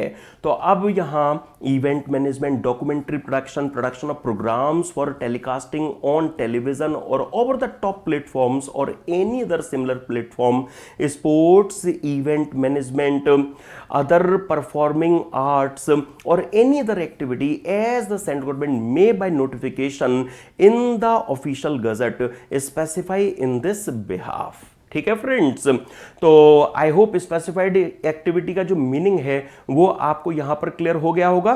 ठीक है फ्रेंड्स, तो टेलीविजन पर टेलीकास्टिंग के लिए या ओवर द टॉप प्लेटफॉर्म और एनी अदर सिमिलर प्लेटफॉर्म, कैसे गेस आएंगे इसमें, वही हॉटस्टार हो गया, है ना, आपका नेटफ्लिक्स वगैरह हो गए, तो उस तरह की जो केस है वो यहां पर आ जाएंगे। तो आई होप 285B भी अच्छे से आपको रिफ्रेश हो गया होगा, मुझे पूरी उम्मीद है। ठीक है, अच्छा, अब मैं लास्टली आपको मैंने जो ये सेक्शन दिया हुआ है सेक्शन 2 क्लॉज 12A जिसमें बुक्स ऑफ अकाउंट्स के जिस स्कोप को एक्सटेंड कर दिया गया है, याद आ रहा है। ये तो मैं ऑलरेडी जब मैंने आपको पीजीबीपी रिफ्रेश कराया था, मैंने तब ही आपको, जब मैंने पीजीबीपी माय डियर फ्रेंड्स आपको रिफ्रेश कराया था, उस टाइम पर ही मैंने ये section 2 clause 12A tax audit वाली चीजें जब आपको रिकॉल कराई थी, उस टाइम पर ही माय डियर फ्रेंड्स मैं ये जो सेक्शन 2 क्लॉज 12A है ये आपको रिकॉल कराकर आ चुका हूं। याद कीजिए जरा, section 2 clause 12A basically finance act 2022 से पहले जो बुक्स ऑफ अकाउंट्स हैं वो या तो आप मैनुअली मेंटेन करोगे, फिजिकल फॉर्म में मेंटेन करोगे, ठीक है, या अगर आप कंप्यूटराइज्ड फॉर्म में भी अगर मेंटेन कर रहे हो तो आपको उसकी हार्ड कॉपी रखना रिक्वायर्ड था, आपको उसके प्रिंट आउट लेकर रखना रिक्वायर्ड था। लेकिन अब लॉ मेकर्स ने जो डिजिटल और इलेक्ट्रॉनिक फॉर्म में जो बुक्स ऑफ अकाउंट्स की कीपिंग एंड मेंटेनेंस है वो परमिट कर दी है। अब आप प्रिंट आउट लो या मत लो, अब हम जो प्रिंट आउट लेने की रिक्वायरमेंट थी वो यहां पर अब ऑप्शनल बना रहे हैं। तो सेक्शन 2 क्लॉज 12A में फ्रेंड्स जहां बुक्स और बुक्स ऑफ अकाउंट को डिफाइन किया गया है, ledger day book, cash book, account book, other book वगैरह जो आती हैं, अब आप फ्रेंड्स उन बुक्स और बुक्स ऑफ अकाउंट्स को इलेक्ट्रॉनिक और डिजिटल फॉर्म में रखें। एक्चुअली अब हार्ड कॉपी लेना उनकी आपके लिए नेसेसरी नहीं है, अगर आप रखें तो अच्छी बात है, ना रखें तो कोई फर्क नहीं पड़ता। तो पहले डिजिटल फॉर्म में बुक्स ऑफ अकाउंट्स की कीपिंग और मेंटेनेंस जो परमिटेड नहीं थी अब वो कर दी गई है। तो फ्रेंड्स ये सारी चीजें मैंने टैक्स ऑडिट वाला सेक्शन जब आपको रिफ्रेश कराया था उसी टाइम पर ये सारी चीजें मैं आपको रिकॉल करा चुका हूं, और वही मैंने मिसलेनियस अमेंडमेंट्स में ये आपको सेम लाइन पर वो बात यहां पर प्रेजेंट कर दी है। राइट माय डियर फ्रेंड्स, तो अब मैं कह सकता हूं कि हां जो रिवीजन सेशन है उसमें जो हमें आज चीजें रिफ्रेश करनी थी, मिसलेनियस अमेंडमेंट्स और वर्चुअल डिजिटल असेट्स की टैक्सेशन स्कीम को, वो सारी चीजें तो मैंने आपको यहां पर रिकॉल करा दी हैं। राइट माय डियर फ्रेंड्स, और मैंने क्लास की स्टार्टिंग में जैसे आपको कहा भी था कि हमारे एजेंडा में तो हालांकि वो नहीं रहा है, प्रैक्टिस सेशन को लेकर मैंने जो आपके साथ कमिटमेंट की थी वो तो मैंने सारी इनफैक्ट चीज़ें आपको प्रैक्टिस करा दी हैं, लेकिन फिर भी लायबिलिटीज इन स्पेशल केसेस चैप्टर पर आपको क्वेश्चन जनरली दे दिया जाता है, इसलिए मैं थोड़ी देर के लिए अब अपने इस सेशन को प्रैक्टिस सेशन बना लेता हूं। ठीक है फ्रेंड्स, और आपको लायबिलिटीज इन स्पेशल केसेस चैप्टर से रिलेटेड जो अच्छे अच्छे क्वेश्चंस हैं उनकी प्रैक्टिस आइए और करा देता हूं। चलिए फ्रेंड्स, तो प्रैक्टिस सेशंस को लेकर मैंने जो सिंगल पीडीएफ आपके साथ शेयर किया हुआ है, पेज नंबर 362 पर आप देखेंगे, आपको जो लायबिलिटीज इन स्पेशल केसेस चैप्टर से रिलेटेड क्वेश्चंस है वो वहां पर गिवन है। तो सबसे पहले शुरुआत करते हैं जनवरी 21 के क्वेश्चन से। क्या गिवन था? What do you understand by the term legal representative? Friends, मैं आपको बताना चाहता हूं लीगल रिप्रेजेंटेटिव का मीनिंग इनकम टैक्स एक्ट में सेक्शन 2 क्लॉज 29 में दिया गया है, और वहां हमें रेफर किया गया है किसके लिए कि जो CPC code of civil procedure 1908 में सेक्शन 2 क्लॉज 11 में जो मीनिंग गिवन है हम वही यूज करें। ठीक है, तो मतलब इनकम टैक्स एक्ट में जो मीनिंग है वो माय डियर फ्रेंड्स असाइन किया गया है सीपीसी वाला ही, कोड ऑफ सिविल प्रोसीजर वाला ही। और कोड ऑफ सिविल प्रोसीजर वाला मीनिंग जो यहां पर कॉपी किया गया है वो मीनिंग है क्या? लीगल रिप्रेजेंटेटिव मतलब कोई ऐसा पर्सन जो डिसीज्ड पर्सन की एस्टेट को, एस्टेट मतलब assets left after the death of a person, तो कोई भी ऐसा पर्सन जो डिसीज्ड पर्सन की एस्टेट को लीगली रिप्रेजेंट करे। इसमें वो पर्सन भी इंक्लूडेड है जो उस एस्टेट में इंटरमेडल्स मतलब इंटरफेयर कर सके। एक्चुअली अगर कोई सूट फाइल किया गया हो चाहे डिसीज्ड की तरफ से या डिसीज्ड के अगेंस्ट में, तो वो पर्सन जिस पर वो डिसीज्ड की जो एस्टेट है वो डिसीज्ड मतलब उस पर्सन की डेथ हो जाने के बाद में डिवॉल्व होकर आए, मतलब हैंडओवर की जाए, असाइन की जाए। ठीक है, जैसे सपोज फादर की डेथ हो जाने के बाद में उनकी जो एस्टेट थी वो उनके लीगल हेयर को, उनके सन को डिवॉल्व हो रही है, हैंडओवर की जा रही है, तो ऑफ कोर्स उनके सन लीगल रिप्रेजेंटेटिव है। सिंपल। अच्छा, अब देखिए क्वेश्चन में क्या और गिवन था, right a short note on the assessment on the legal representative. अरे याद उठाओ ना, सेक्शन 159 लायबिलिटीज इन स्पेशल केसेस चैप्टर में जो पहला ही सेक्शन हम डिस्कस करते हैं, एक्चुअली सेक्शन 159 में क्लियरली मेंशन्ड है क्या कि इनकम टैक्स एक्ट के पर्पस के लिए तो अब डिसीज्ड के बिहाफ पर उनके जो लीगल रिप्रेजेंटेटिव है वही एसएससी मान लिए जाएंगे। यस, वो उसी सेम एक्सटेंट तक, सेम मैनर में लाइबेबल यहां कहलाएंगे जिस एक्सटेंट तक, जिस मैनर में डिसीज्ड पर्सन डेथ ना होने के केस में लाइबेबल कहलाते हैं। ठीक है, एक्चुअली कोई भी प्रोसीडिंग जो डिसीज्ड के डेथ से पहले उन पर इनिशिएट हो चुकी थी, तो अब उनकी डेथ के बाद में वो प्रोसीडिंग्स उनके लीगल रिप्रेजेंटेटिव पर कंटिन्यू रखी जाएंगी। कोई प्रोसीडिंग जो डिसीज्ड की डेथ नहीं होती तो उन पर स्टार्ट हो सकती थी, वो अब उनके चले जाने के बाद उनके लीगल रिप्रेजेंटेटिव पर स्टार्ट की जा सकेंगी। तो सेक्शन 159 में इसी तरह के मैसेजेस हैं माय डियर फ्रेंड्स जो हमें यहां पर पास ऑन किए गए हैं कि कोई भी प्रोसीडिंग जो डिसीज की डेथ से पहले ही कमेंस हो रखी है वो अब लीगल रिप्रेजेंटेटिव के अगेंस्ट में कंटिन्यू रखी जाएगी, उन पर ही कमेंस हुई मानी जाएगी। राइट ना फ्रेंड्स, उन पर आगे कंटिन्यू वो रखी जाएगी। कोई भी प्रोसीडिंग जो अगर डिसीज की डेथ नहीं हुई होती, वो सर्वाइव कर रहे होते, अगर अलाइव होते, तो उन पर ली जा सकती थी, वो अब लीगल रिप्रेजेंटेटिव पर ली जा सकेगी। एंड एक्ट के जो भी अदर प्रोविजंस है वो अकॉर्डिंगली अप्लाई होंगे।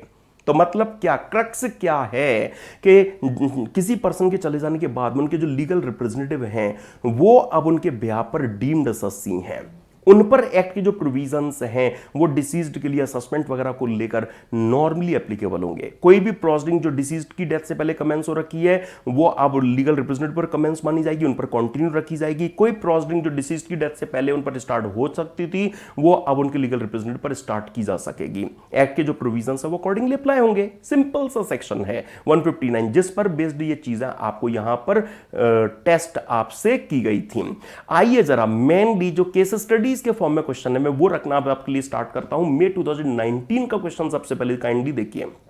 Mr. Raja, a resident individual, died on 15 Jan 23. Some reassessment proceedings in respect of his income chargeable to tax were pending on that date. Mr. Nitin is the legal heir of late Raja.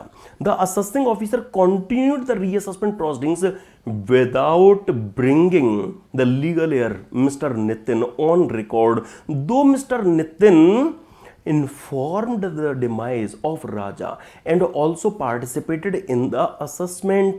After the completion of assessment, Mr. Nitin contends that the order of assessment is bad in law. Discuss the validity और decide the validity of the contentions of mister Nitin. My dear friends, ये बात बिल्कुल सही है कि किसी person की death के बाद में जो उनके लीगल एयर, जो उनके लीगल रिप्रेजेंटेटिव हैं, उनको डीम्ड एसएससी ट्रीट एओ करके उन पर प्रोसीडिंग्स को कंटिन्यू रख के जो ऑर्डर है वो अपना पास कर सकता है। लेकिन आप किससे लीगल रिप्रेजेंटेटिव ट्रीट कर रहे हो, पहले उसको एक बार बता तो दो। राइट ना फ्रेंड्स, आप किसी पर्सन की डेथ के बाद में उनका लीगल रिप्रेजेंटेटिव ट्रीट कर रहे हो, उनको एक बार आप बता तो दो, इनकम टैक्स रिकॉर्ड पर उनको ले तो आओ, उसके बाद उनके अगेंस्ट ऑर्डर बनाओ। फ्रेंड्स, दालूमल श्यामूमल के केस में एमपी हाई कोर्ट ने भी यही बात कही कि जब तक आप लीगल रिप्रेजेंटेटिव को ऑन रिकॉर्ड नहीं ले आओगे तब तक आप उनके अगेंस्ट में कैसे ऑर्डर बनाओगे। अब एओ ने क्या किया, एओ ने नितिन को वो इनकम टैक्स रिकॉर्ड पर तो लाई नहीं और उन्होंने उनके अगेंस्ट में ऑर्डर बना दिया। तो क्या नितिन की कंटेंशन की ऑर्डर सही नहीं है, सही कहलाएगी? बिल्कुल यस माय डियर फ्रेंड्स। मैंने जिस केस का भी जिक्र भी आपके साथ किया था, दालूमल श्यामूमल के केस में एमपी हाई कोर्ट ने भी यही थीम और मैं कहूंगा यही रैशनल थीम अडॉप्ट की थी। तो नो डाउट यहां सेक्शन 159 से आप लीगल रिप्रेजेंटेटिव को असेस कर सकते हैं, डीम्ड एसएससी ट्रीट करके उन पर ऑर्डर बना सकते हैं। लेकिन अगर किसी पर्सन की डेथ अगर हो गई है तो ईओ की ये ड्यूटी है कि वो असेसमेंट ऑर्डर पहले जिसके अगेंस्ट में उसे पास करना है उनको इन्फॉर्म तो करें, उनको अपने रिकॉर्ड पर तो लाएं। लेकिन इस केस में उन्होंने assessment proceedings blindly mister Nitin पर कंटिन्यू करके उन पर सीधा ऑर्डर बना दिया, उनको ऑन रिकॉर्ड वो लाए नहीं। तो यहां मिस्टर नितिन की जो कंटेंशन है वो एकदम करेक्ट है। ठीक है, तो ये तो आप लॉजिकली भी इजीली इस तरह की जो सिचुएशन है वो हैंडल कर सकते हैं, मुझे विश्वास है। और आइए जरा मई 2019 के इस सिंपल से क्वेश्चन पर। Mister Srinivasan was a central government pensioner who expired on 10th May 2022. An amount of rupees 10 lakhs in cash was deposited into his savings bank account maintained in a nationalized bank on 20th February 22, which was reported by the banker under section 285BA. याद आया section 285BA, जो पहले हम AIR का जिसे कहते थे अब तो वो सफ्ट्रा का बन गया, स्टेटमेंट ऑफ फाइनेंशियल ट्रांजैक्शन और रिपोर्टेबल अकाउंट वाला। तो बैंक ने अपने सेविंग अकाउंट होल्डर के इस डिपॉजिट की जो डिटेल है वो डिपार्टमेंट को दे दी।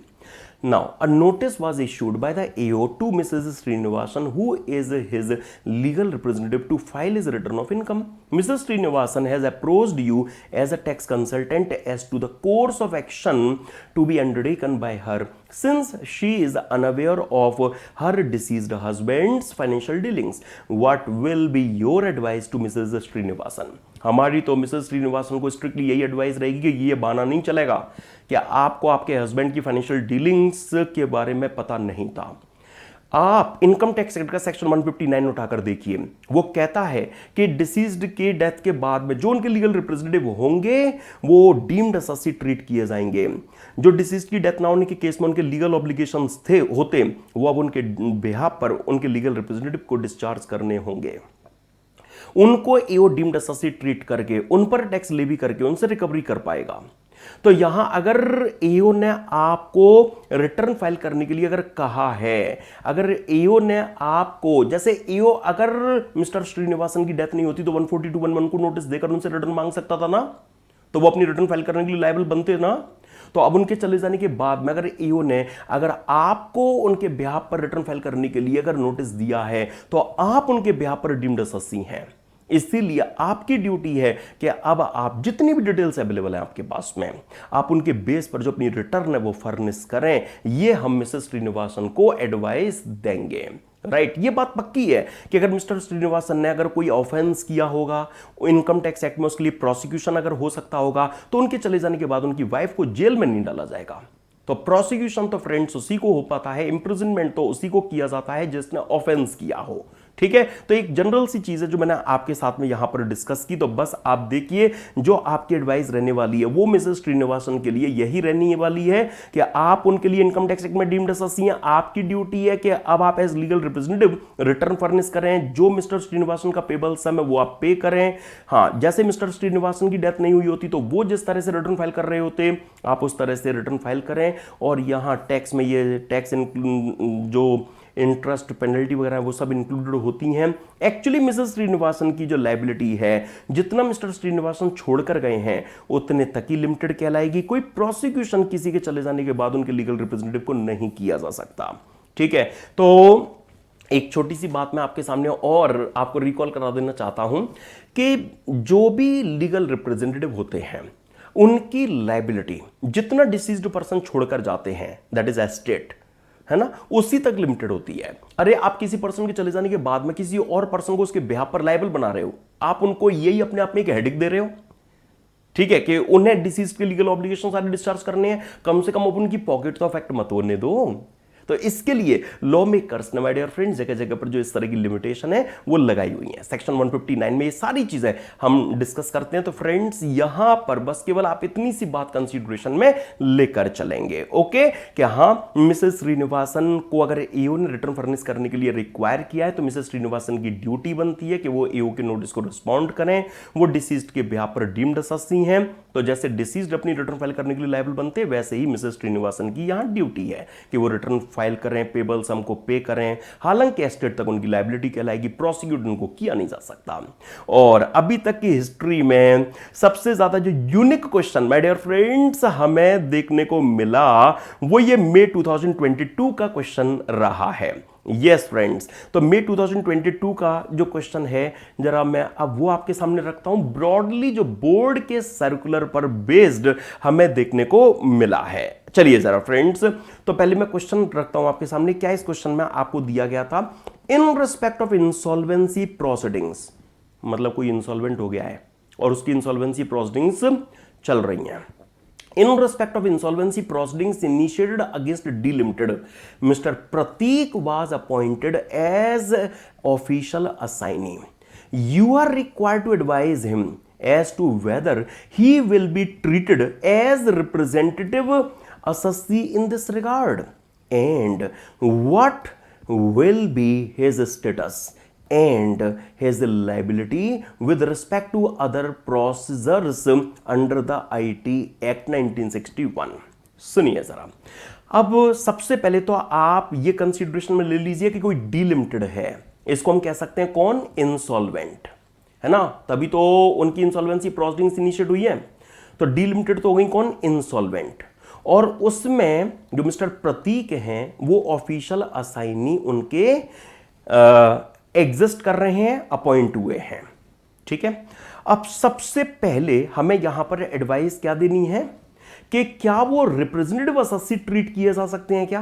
पहला क्वेश्चन तो माय डियर फ्रेंड्स यही है कि मिस्टर प्रतीक को हम उस इंसॉल्वेंट का, उस डी लिमिटेड का रिप्रेजेंटेटिव अससी ट्रीट कर सकते हैं क्या। तो सुनिए आप my dear friends, representative assessee का मीनिंग देखते हैं सेक्शन 160 में। Yes my dear friends, section 160 में रिप्रेजेंटेटिव अससी का जहां मीनिंग गिवन है वहां पर ऑफिशियल असाइनी का कोई नामो निशान है ही नहीं। मतलब हम पहले क्वेश्चन के लिए तो क्या कहेंगे कि आप जो कह रहे हो कि official assignee legal representative assessee treat किए जा सकते हैं क्या, देन आंसर इज नो। क्यों, क्योंकि इसके दो कारण हैं। पहला कारण तो यह है कि जो ये ऑफिशियल असाइनी होते हैं ना, ये डेटर, मतलब गवर्नमेंट के लिए जो डेटर है, गवर्नमेंट को अपने जो ड्यूज है जो इस डी लिमिटेड से लेने हैं, राइट, तो गवर्नमेंट के लिए डी लिमिटेड क्या है, एक तरह से डेटर है ना। तो एक तो ऑफिशियल असाइनी डेटर के बिहाफ पर इनकम रिसीव करने के लिए, उनकी प्रॉपर्टी मैनेज करने के लिए एलिजिबल नहीं होते। मतलब सिंपली स्पीकिंग बोर्ड ने एक सर्कुलर इशू करके ये क्लैरिफाई भी कर रखा है कि ऑफिशियल असाइनी डेटर के बिहाफ पर इनकम रिसीव नहीं करते, उनकी प्रॉपर्टी मैनेज नहीं करते, उनको हम रिप्रेजेंटेटिव अससी, उस इंसॉल्वेंट का, उस डेटर का कंसीडर यहां पर नहीं कर सकते। क्यों, क्योंकि रिप्रेजेंटेटिव अससी के मीनिंग में ही ऑफिशियल असाइनी नहीं कवर किए गए हैं। ठीक है, और लॉजिकली बोर्ड ने सर्कुलर से और क्लैरिटी दे दी। ठीक है फ्रेंड्स, तो दो कारण हो गए आपके पास में, ये रिप्रेजेंटेटिव अससी क्यों ट्रीट नहीं किए जाएंगे। एक तो रिप्रेजेंटेटिव अससी की डेफिनेशन में कवर्ड नहीं है, और दूसरा ये डेटर के बिहाफ पर इनकम रिसीव नहीं करते, उनकी प्रॉपर्टी मैनेज नहीं करते, इनको हम रिप्रेजेंटेटिव अससी ट्रीट नहीं कर सकते। ओके, यही बात सबसे पहले फ्रेंड्स आपको यहां पर आंसर में यूज करनी थी। अब दूसरी बात, इनका स्टेटस क्या होगा।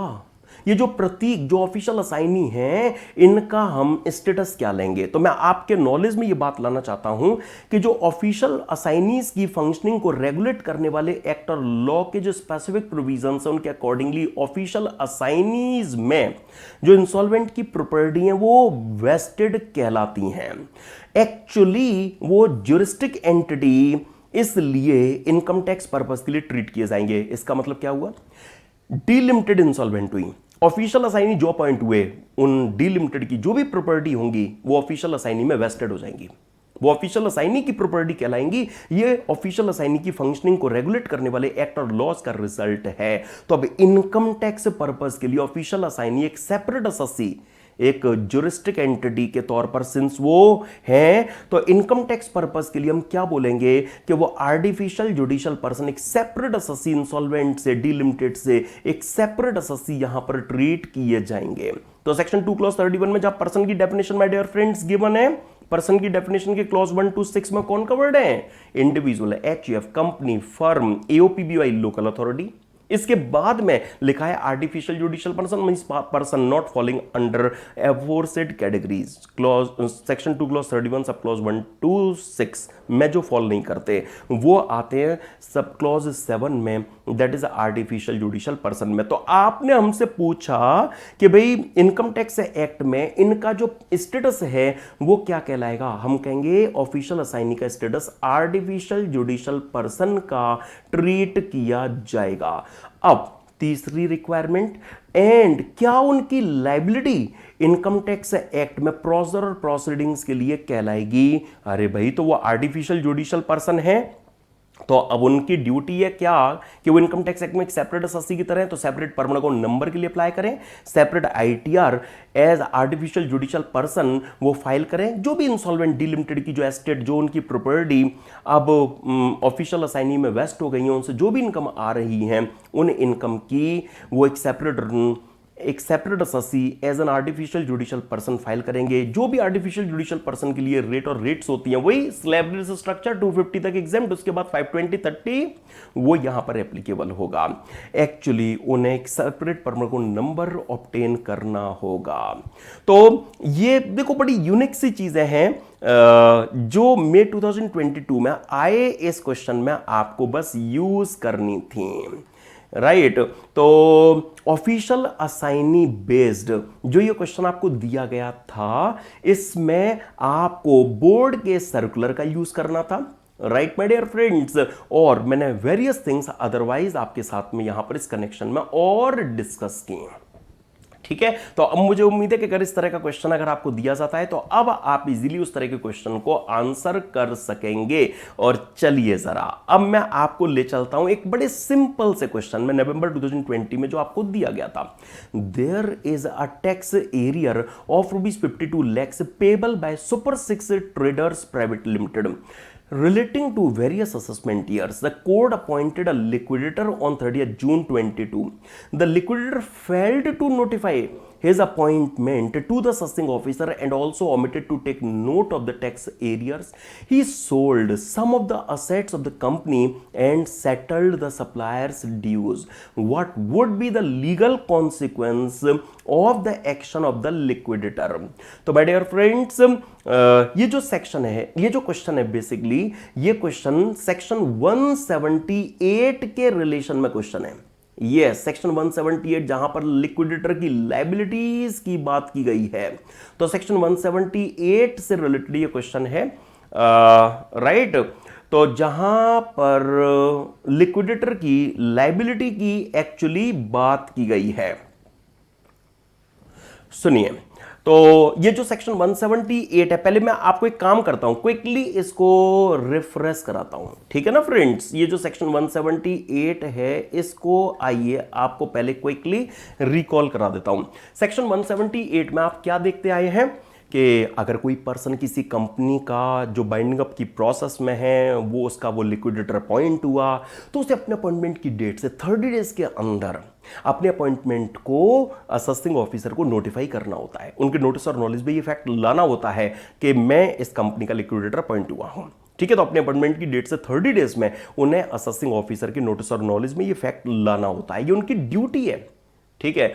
और फिर असेसिंग ऑफिसर जब उनको ये पता लगता है कि ये पर्सन इस कंपनी का लिक्विडेटर पॉइंट हुआ है, तो उनके नोटिस और नॉलेज में इस फैक्ट के आने से 3 मंथ्स के अंदर अंदर वो उस लिक्विडेटर को एक अमाउंट नोटिफाई करते हैं जो ईओ के ओपिनियन में कंपनी की लायबिलिटीज के लिए सफिशिएंट है।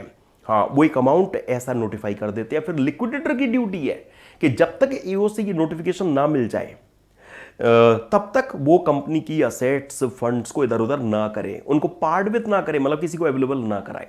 और जब ईओ से फिगर नोटिफाई होकर आ जाए तो फिर वो उस हद तक जो कंपनी के फंड्स असेट्स हैं उनको सेट अपार्ट कर दें, ईयर मार्क कर दें कि ये कंपनी पर जो ड्यूज वगैरह आने वाले हैं उनमें यूज किए जाएंगे। ठीक है ना फ्रेंड्स। हाँ, इसके एक्सेप्शन है कि अगर सपोज कोई प्रेफरेंशियल सिक्योर्ड क्रेडिटर है ओवर द गवर्नमेंट ड्यूज पर भी अगर वो प्रायोरिटी रखने वाले प्रेफरेंशियल सिक्योर्ड क्रेडिटर हैं तो उनका पेमेंट किया जा सकता है। या भाई बाइंडिंग अप चल रहा है तो भाई जो लिक्विडेशन में कॉस्ट है वो भी तो लग रही होंगी, राइट ना। तो जो बाइंडिंग अप की कॉस्ट है, जितनी principal chief commissioner principal commissioner approve कर दे, उस रीजनेबल कॉस्ट तक आप उस कंपनी के जो फंड्स वगैरह हैं वो लिक्विडेशन के दौरान यूज कर सकते हैं। ठीक है। अगर लिक्विडेटर नहीं मानता, वो अपने अपॉइंटमेंट से 30 डेज में अगर अपनी अपॉइंटमेंट को नोटिफाई ईओ को नहीं करता, ईओ के 3 मंथ्स तक नोटिस का वेट नहीं करता, मतलब फिगर नोटिफाई होने का वेट नहीं करता, उससे पहले वो कंपनी की फंड्स असेट्स इधर उधर कर देता है, या अगर वो नोटिफाई हो जाने के बाद भी कंपनी के फंड्स असेट्स को आर्बिट्रेरली अदरवाइज यूज में ले लेता है, तो फिर वो लिक्विडेटर पर्सनली लायबल होगा, राइट ना फ्रेंड्स। फिर वो कंपनी के उन ड्यूज के लिए पर्सनल पेमेंट के लिए लायबल बनेगा। और माय डियर फ्रेंड्स, अगर लिक्विडेटर अगर लीगल कंप्लायंस पूरी नहीं करता, अगर सपोज वो अपने अपॉइंटमेंट से 30 डेज में अपने अपॉइंटमेंट के बारे में ईओ को नोटिफाई नहीं करता, या वो ईओ के फिगर्स नोटिफाई होने से पहले ही अगर कंपनी के फंड्स असेट्स इधर उधर कर देते हैं, या नोटिफाई होने के बाद में भी वो उसे सेट अपार्ट नहीं करते, वो फंड्स इधर उधर कर देते हैं, कंपनी के असेट्स को ट्रांसफर कर देते हैं, तो इस तरह के वायलेशन के लिए हाँ प्रोसिक्यूशंस में एक सेक्शन 276A है जहां पर 6 मंथ से 2 ईयर्स तक का जो इंप्रिजनमेंट है वो लिक्विडेटर के लिए गिवन है। तो जब प्रोसिक्यूशंस की कंप्लीट लिस्ट रेगुलर बैच में डिस्कस करते हैं तो उस टेबल में 4th जो प्रोसिक्यूशन है सेक्शन 276A का, वहां पर हम ये डिस्कस करते हैं, जिसके बारे में मैंने ब्रीफली आपको यहां पर केवल भी बताया। ओके, तो 6 मंथ से 2 ईयर्स तक का जो इंप्रिजनमेंट है वो लिक्विडेटर पर सेक्शन 178 के प्रोविजंस को कंप्लाई विद ना करने के केस में लॉ में प्रोवाइड किया गया है। तो आइए ना फ्रेंड्स, अब जो ये क्वेश्चन आपको दिया गया है इसमें लिक्विडेटर ने क्या क्या गलती की। एक तो वो अपॉइंट हो गए थे 30 जून को, तो 30 जून के बाद में 30 डेज के अंदर, मतलब क्या 30 जुलाई तक उन्हें अपने अपॉइंटमेंट को ईओ को नोटिफाई कर देना चाहिए था, लेकिन उन्होंने नोटिफाई नहीं किया। ठीक है, ये उनके पार्ट पर एक डिफॉल्ट हुआ। उन्होंने जो कंपनी पर टैक्स एरियर हैं उनको कंसीडरेशन में लिए बिना ही कंपनी की जो असेट्स हैं वो बेच डाली, जो भी सप्लायर के नॉर्मल ड्यूज वगैरह थे वो पे कर डाले। उन्होंने कंपनी की असेट्स उनके टैक्स एरियर को कंसीडरेशन में लिए बिना ही बेच डाली। तो अब लीगल कॉन्सिक्वेंस लिक्विडेटर पर क्या होंगे? लिक्विडेटर अब इस केस में पर्सनली लायबल बनेंगे और इसके अलावा वो प्रोसिक्यूट भी किए जा सकेंगे। तो फ्रेंड, सेक्शन 178 मैंने जो अभी आपको क्विकली रिफ्रेश कराया था वही चीजें आपके सामने यहां पर हैं, राइट। तो कंपनी की ड्यूटी थी, जो लिक्विडेटर हैं उनकी ड्यूटी थी कि वो ईओ को नोटिफाई करते अपने अपॉइंटमेंट के बारे में, फिर वेट करते, लेकिन उन्होंने ऐसा कुछ नहीं किया।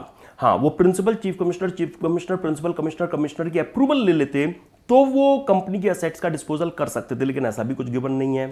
तो उनकी ड्यूटी थी कि भाई वो ईओ के द्वारा फिगर जो नोटिफाई होती उसका वेट करते, उसके इक्विवेलेंट अमाउंट को सेट असाइड करते, एक तरफ रखते, उसके बाद में कंपनी की बाकी एसेट्स फंड्स को वो यूज में लेते।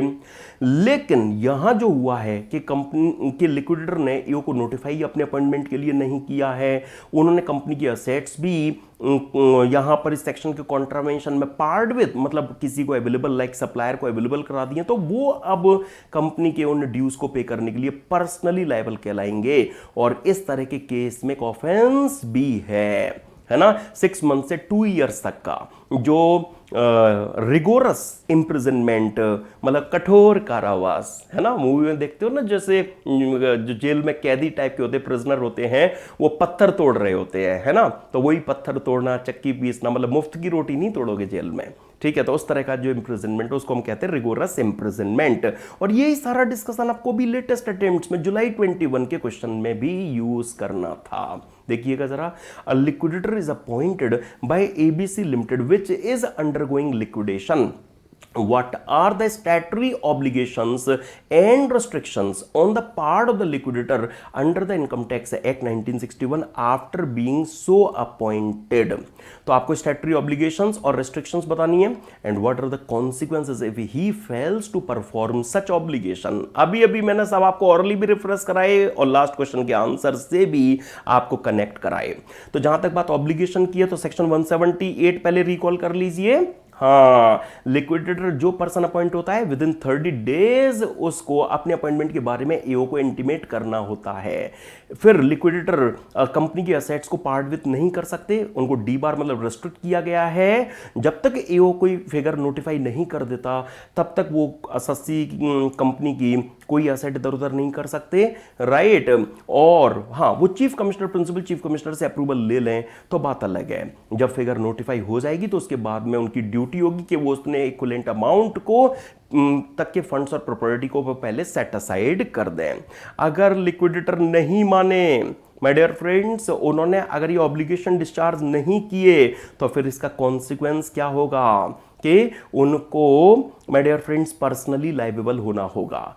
अगर उन्होंने सपोज नहीं अपने अपॉइंटमेंट के बारे में एओ को बताया, या कंपनी की जो असेट्स फंड्स हैं वो अगर उन्होंने रॉन्गली पार्ट विथ कर दी, तो ऐसे केस में वो अब कंपनी के ड्यूज पे करने के लिए लायबल कहलाएंगे। लेकिन ये पक्की बात है कि अगर एओ उन्हें कोई फिगर नोटिफाई करता है, ठीक है, और नोटिफाइड होने के बाद में वो कंपनी की सारी असेट्स इधर उधर कर देते हैं, और इवन नोटिफाई किया था 40 लाख, कंपनी की भले ही असेट्स थी 100 लाख की, उन्होंने 100 लाख की सब इधर उधर कर दी, लेकिन उनकी पर्सनल लायबिलिटी 40 लाख तक कहलाएगी, क्योंकि उनका ऑब्लिगेशन ही 40 लाख तक था।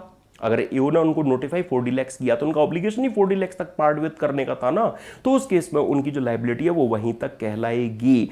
और अगर नहीं लिक्विडेटर प्रोविजंस को कंप्लाई विथ करते तो ये इनकम टैक्स एक्ट में ऑफेंस, पनिशेबल ऑफेंस भी है। कहां? 276 ए में 6 मंथ से 2 ईयर्स तक का जो इंप्रिजनमेंट परमिट पॉसिबल बनाया गया है।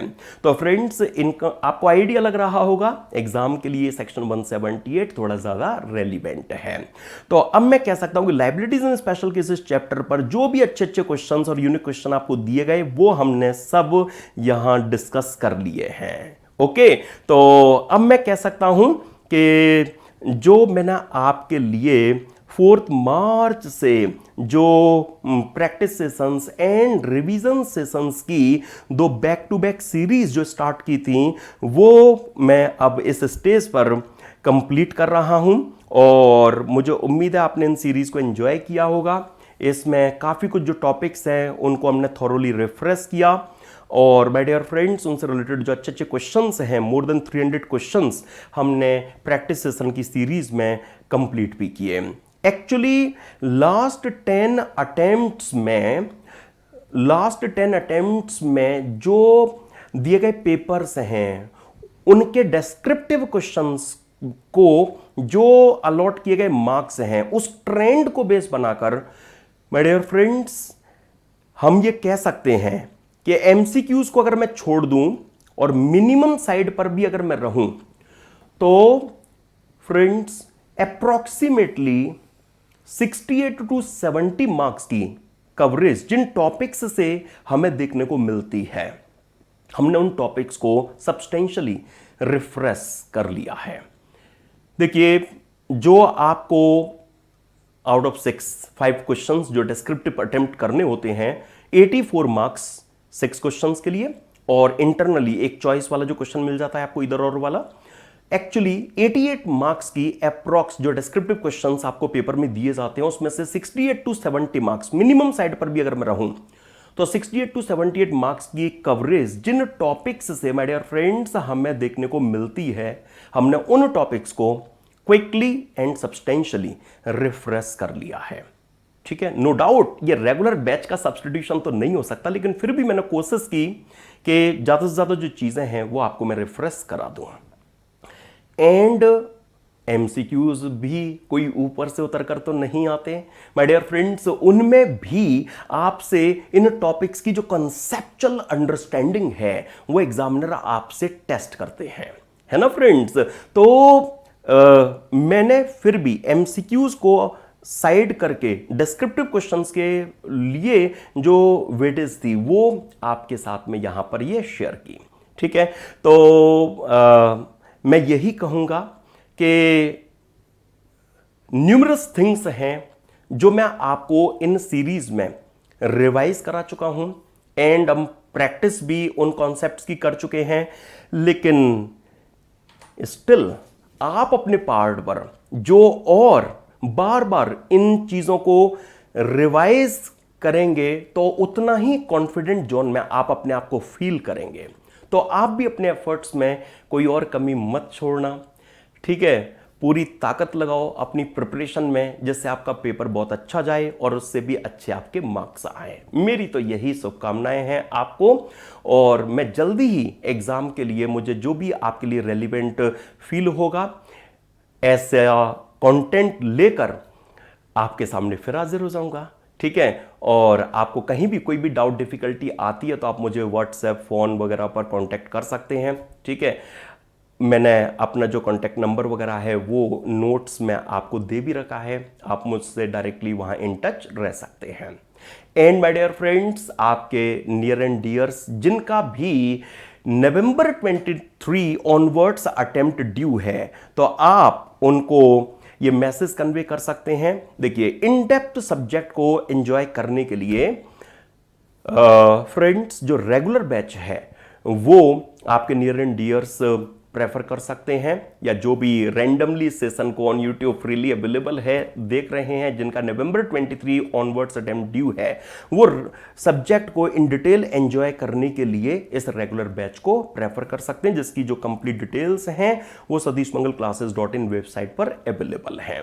राइट माय डियर फ्रेंड्स, तो जो revision sessions and practice sessions की सीरीज है मैं इसे अभी कंक्लूड करता हूं, और हम मिलेंगे जल्दी ही कुछ और चीजों के साथ में। तब तक के लिए good bye to all of you, take care, thanks a lot to you.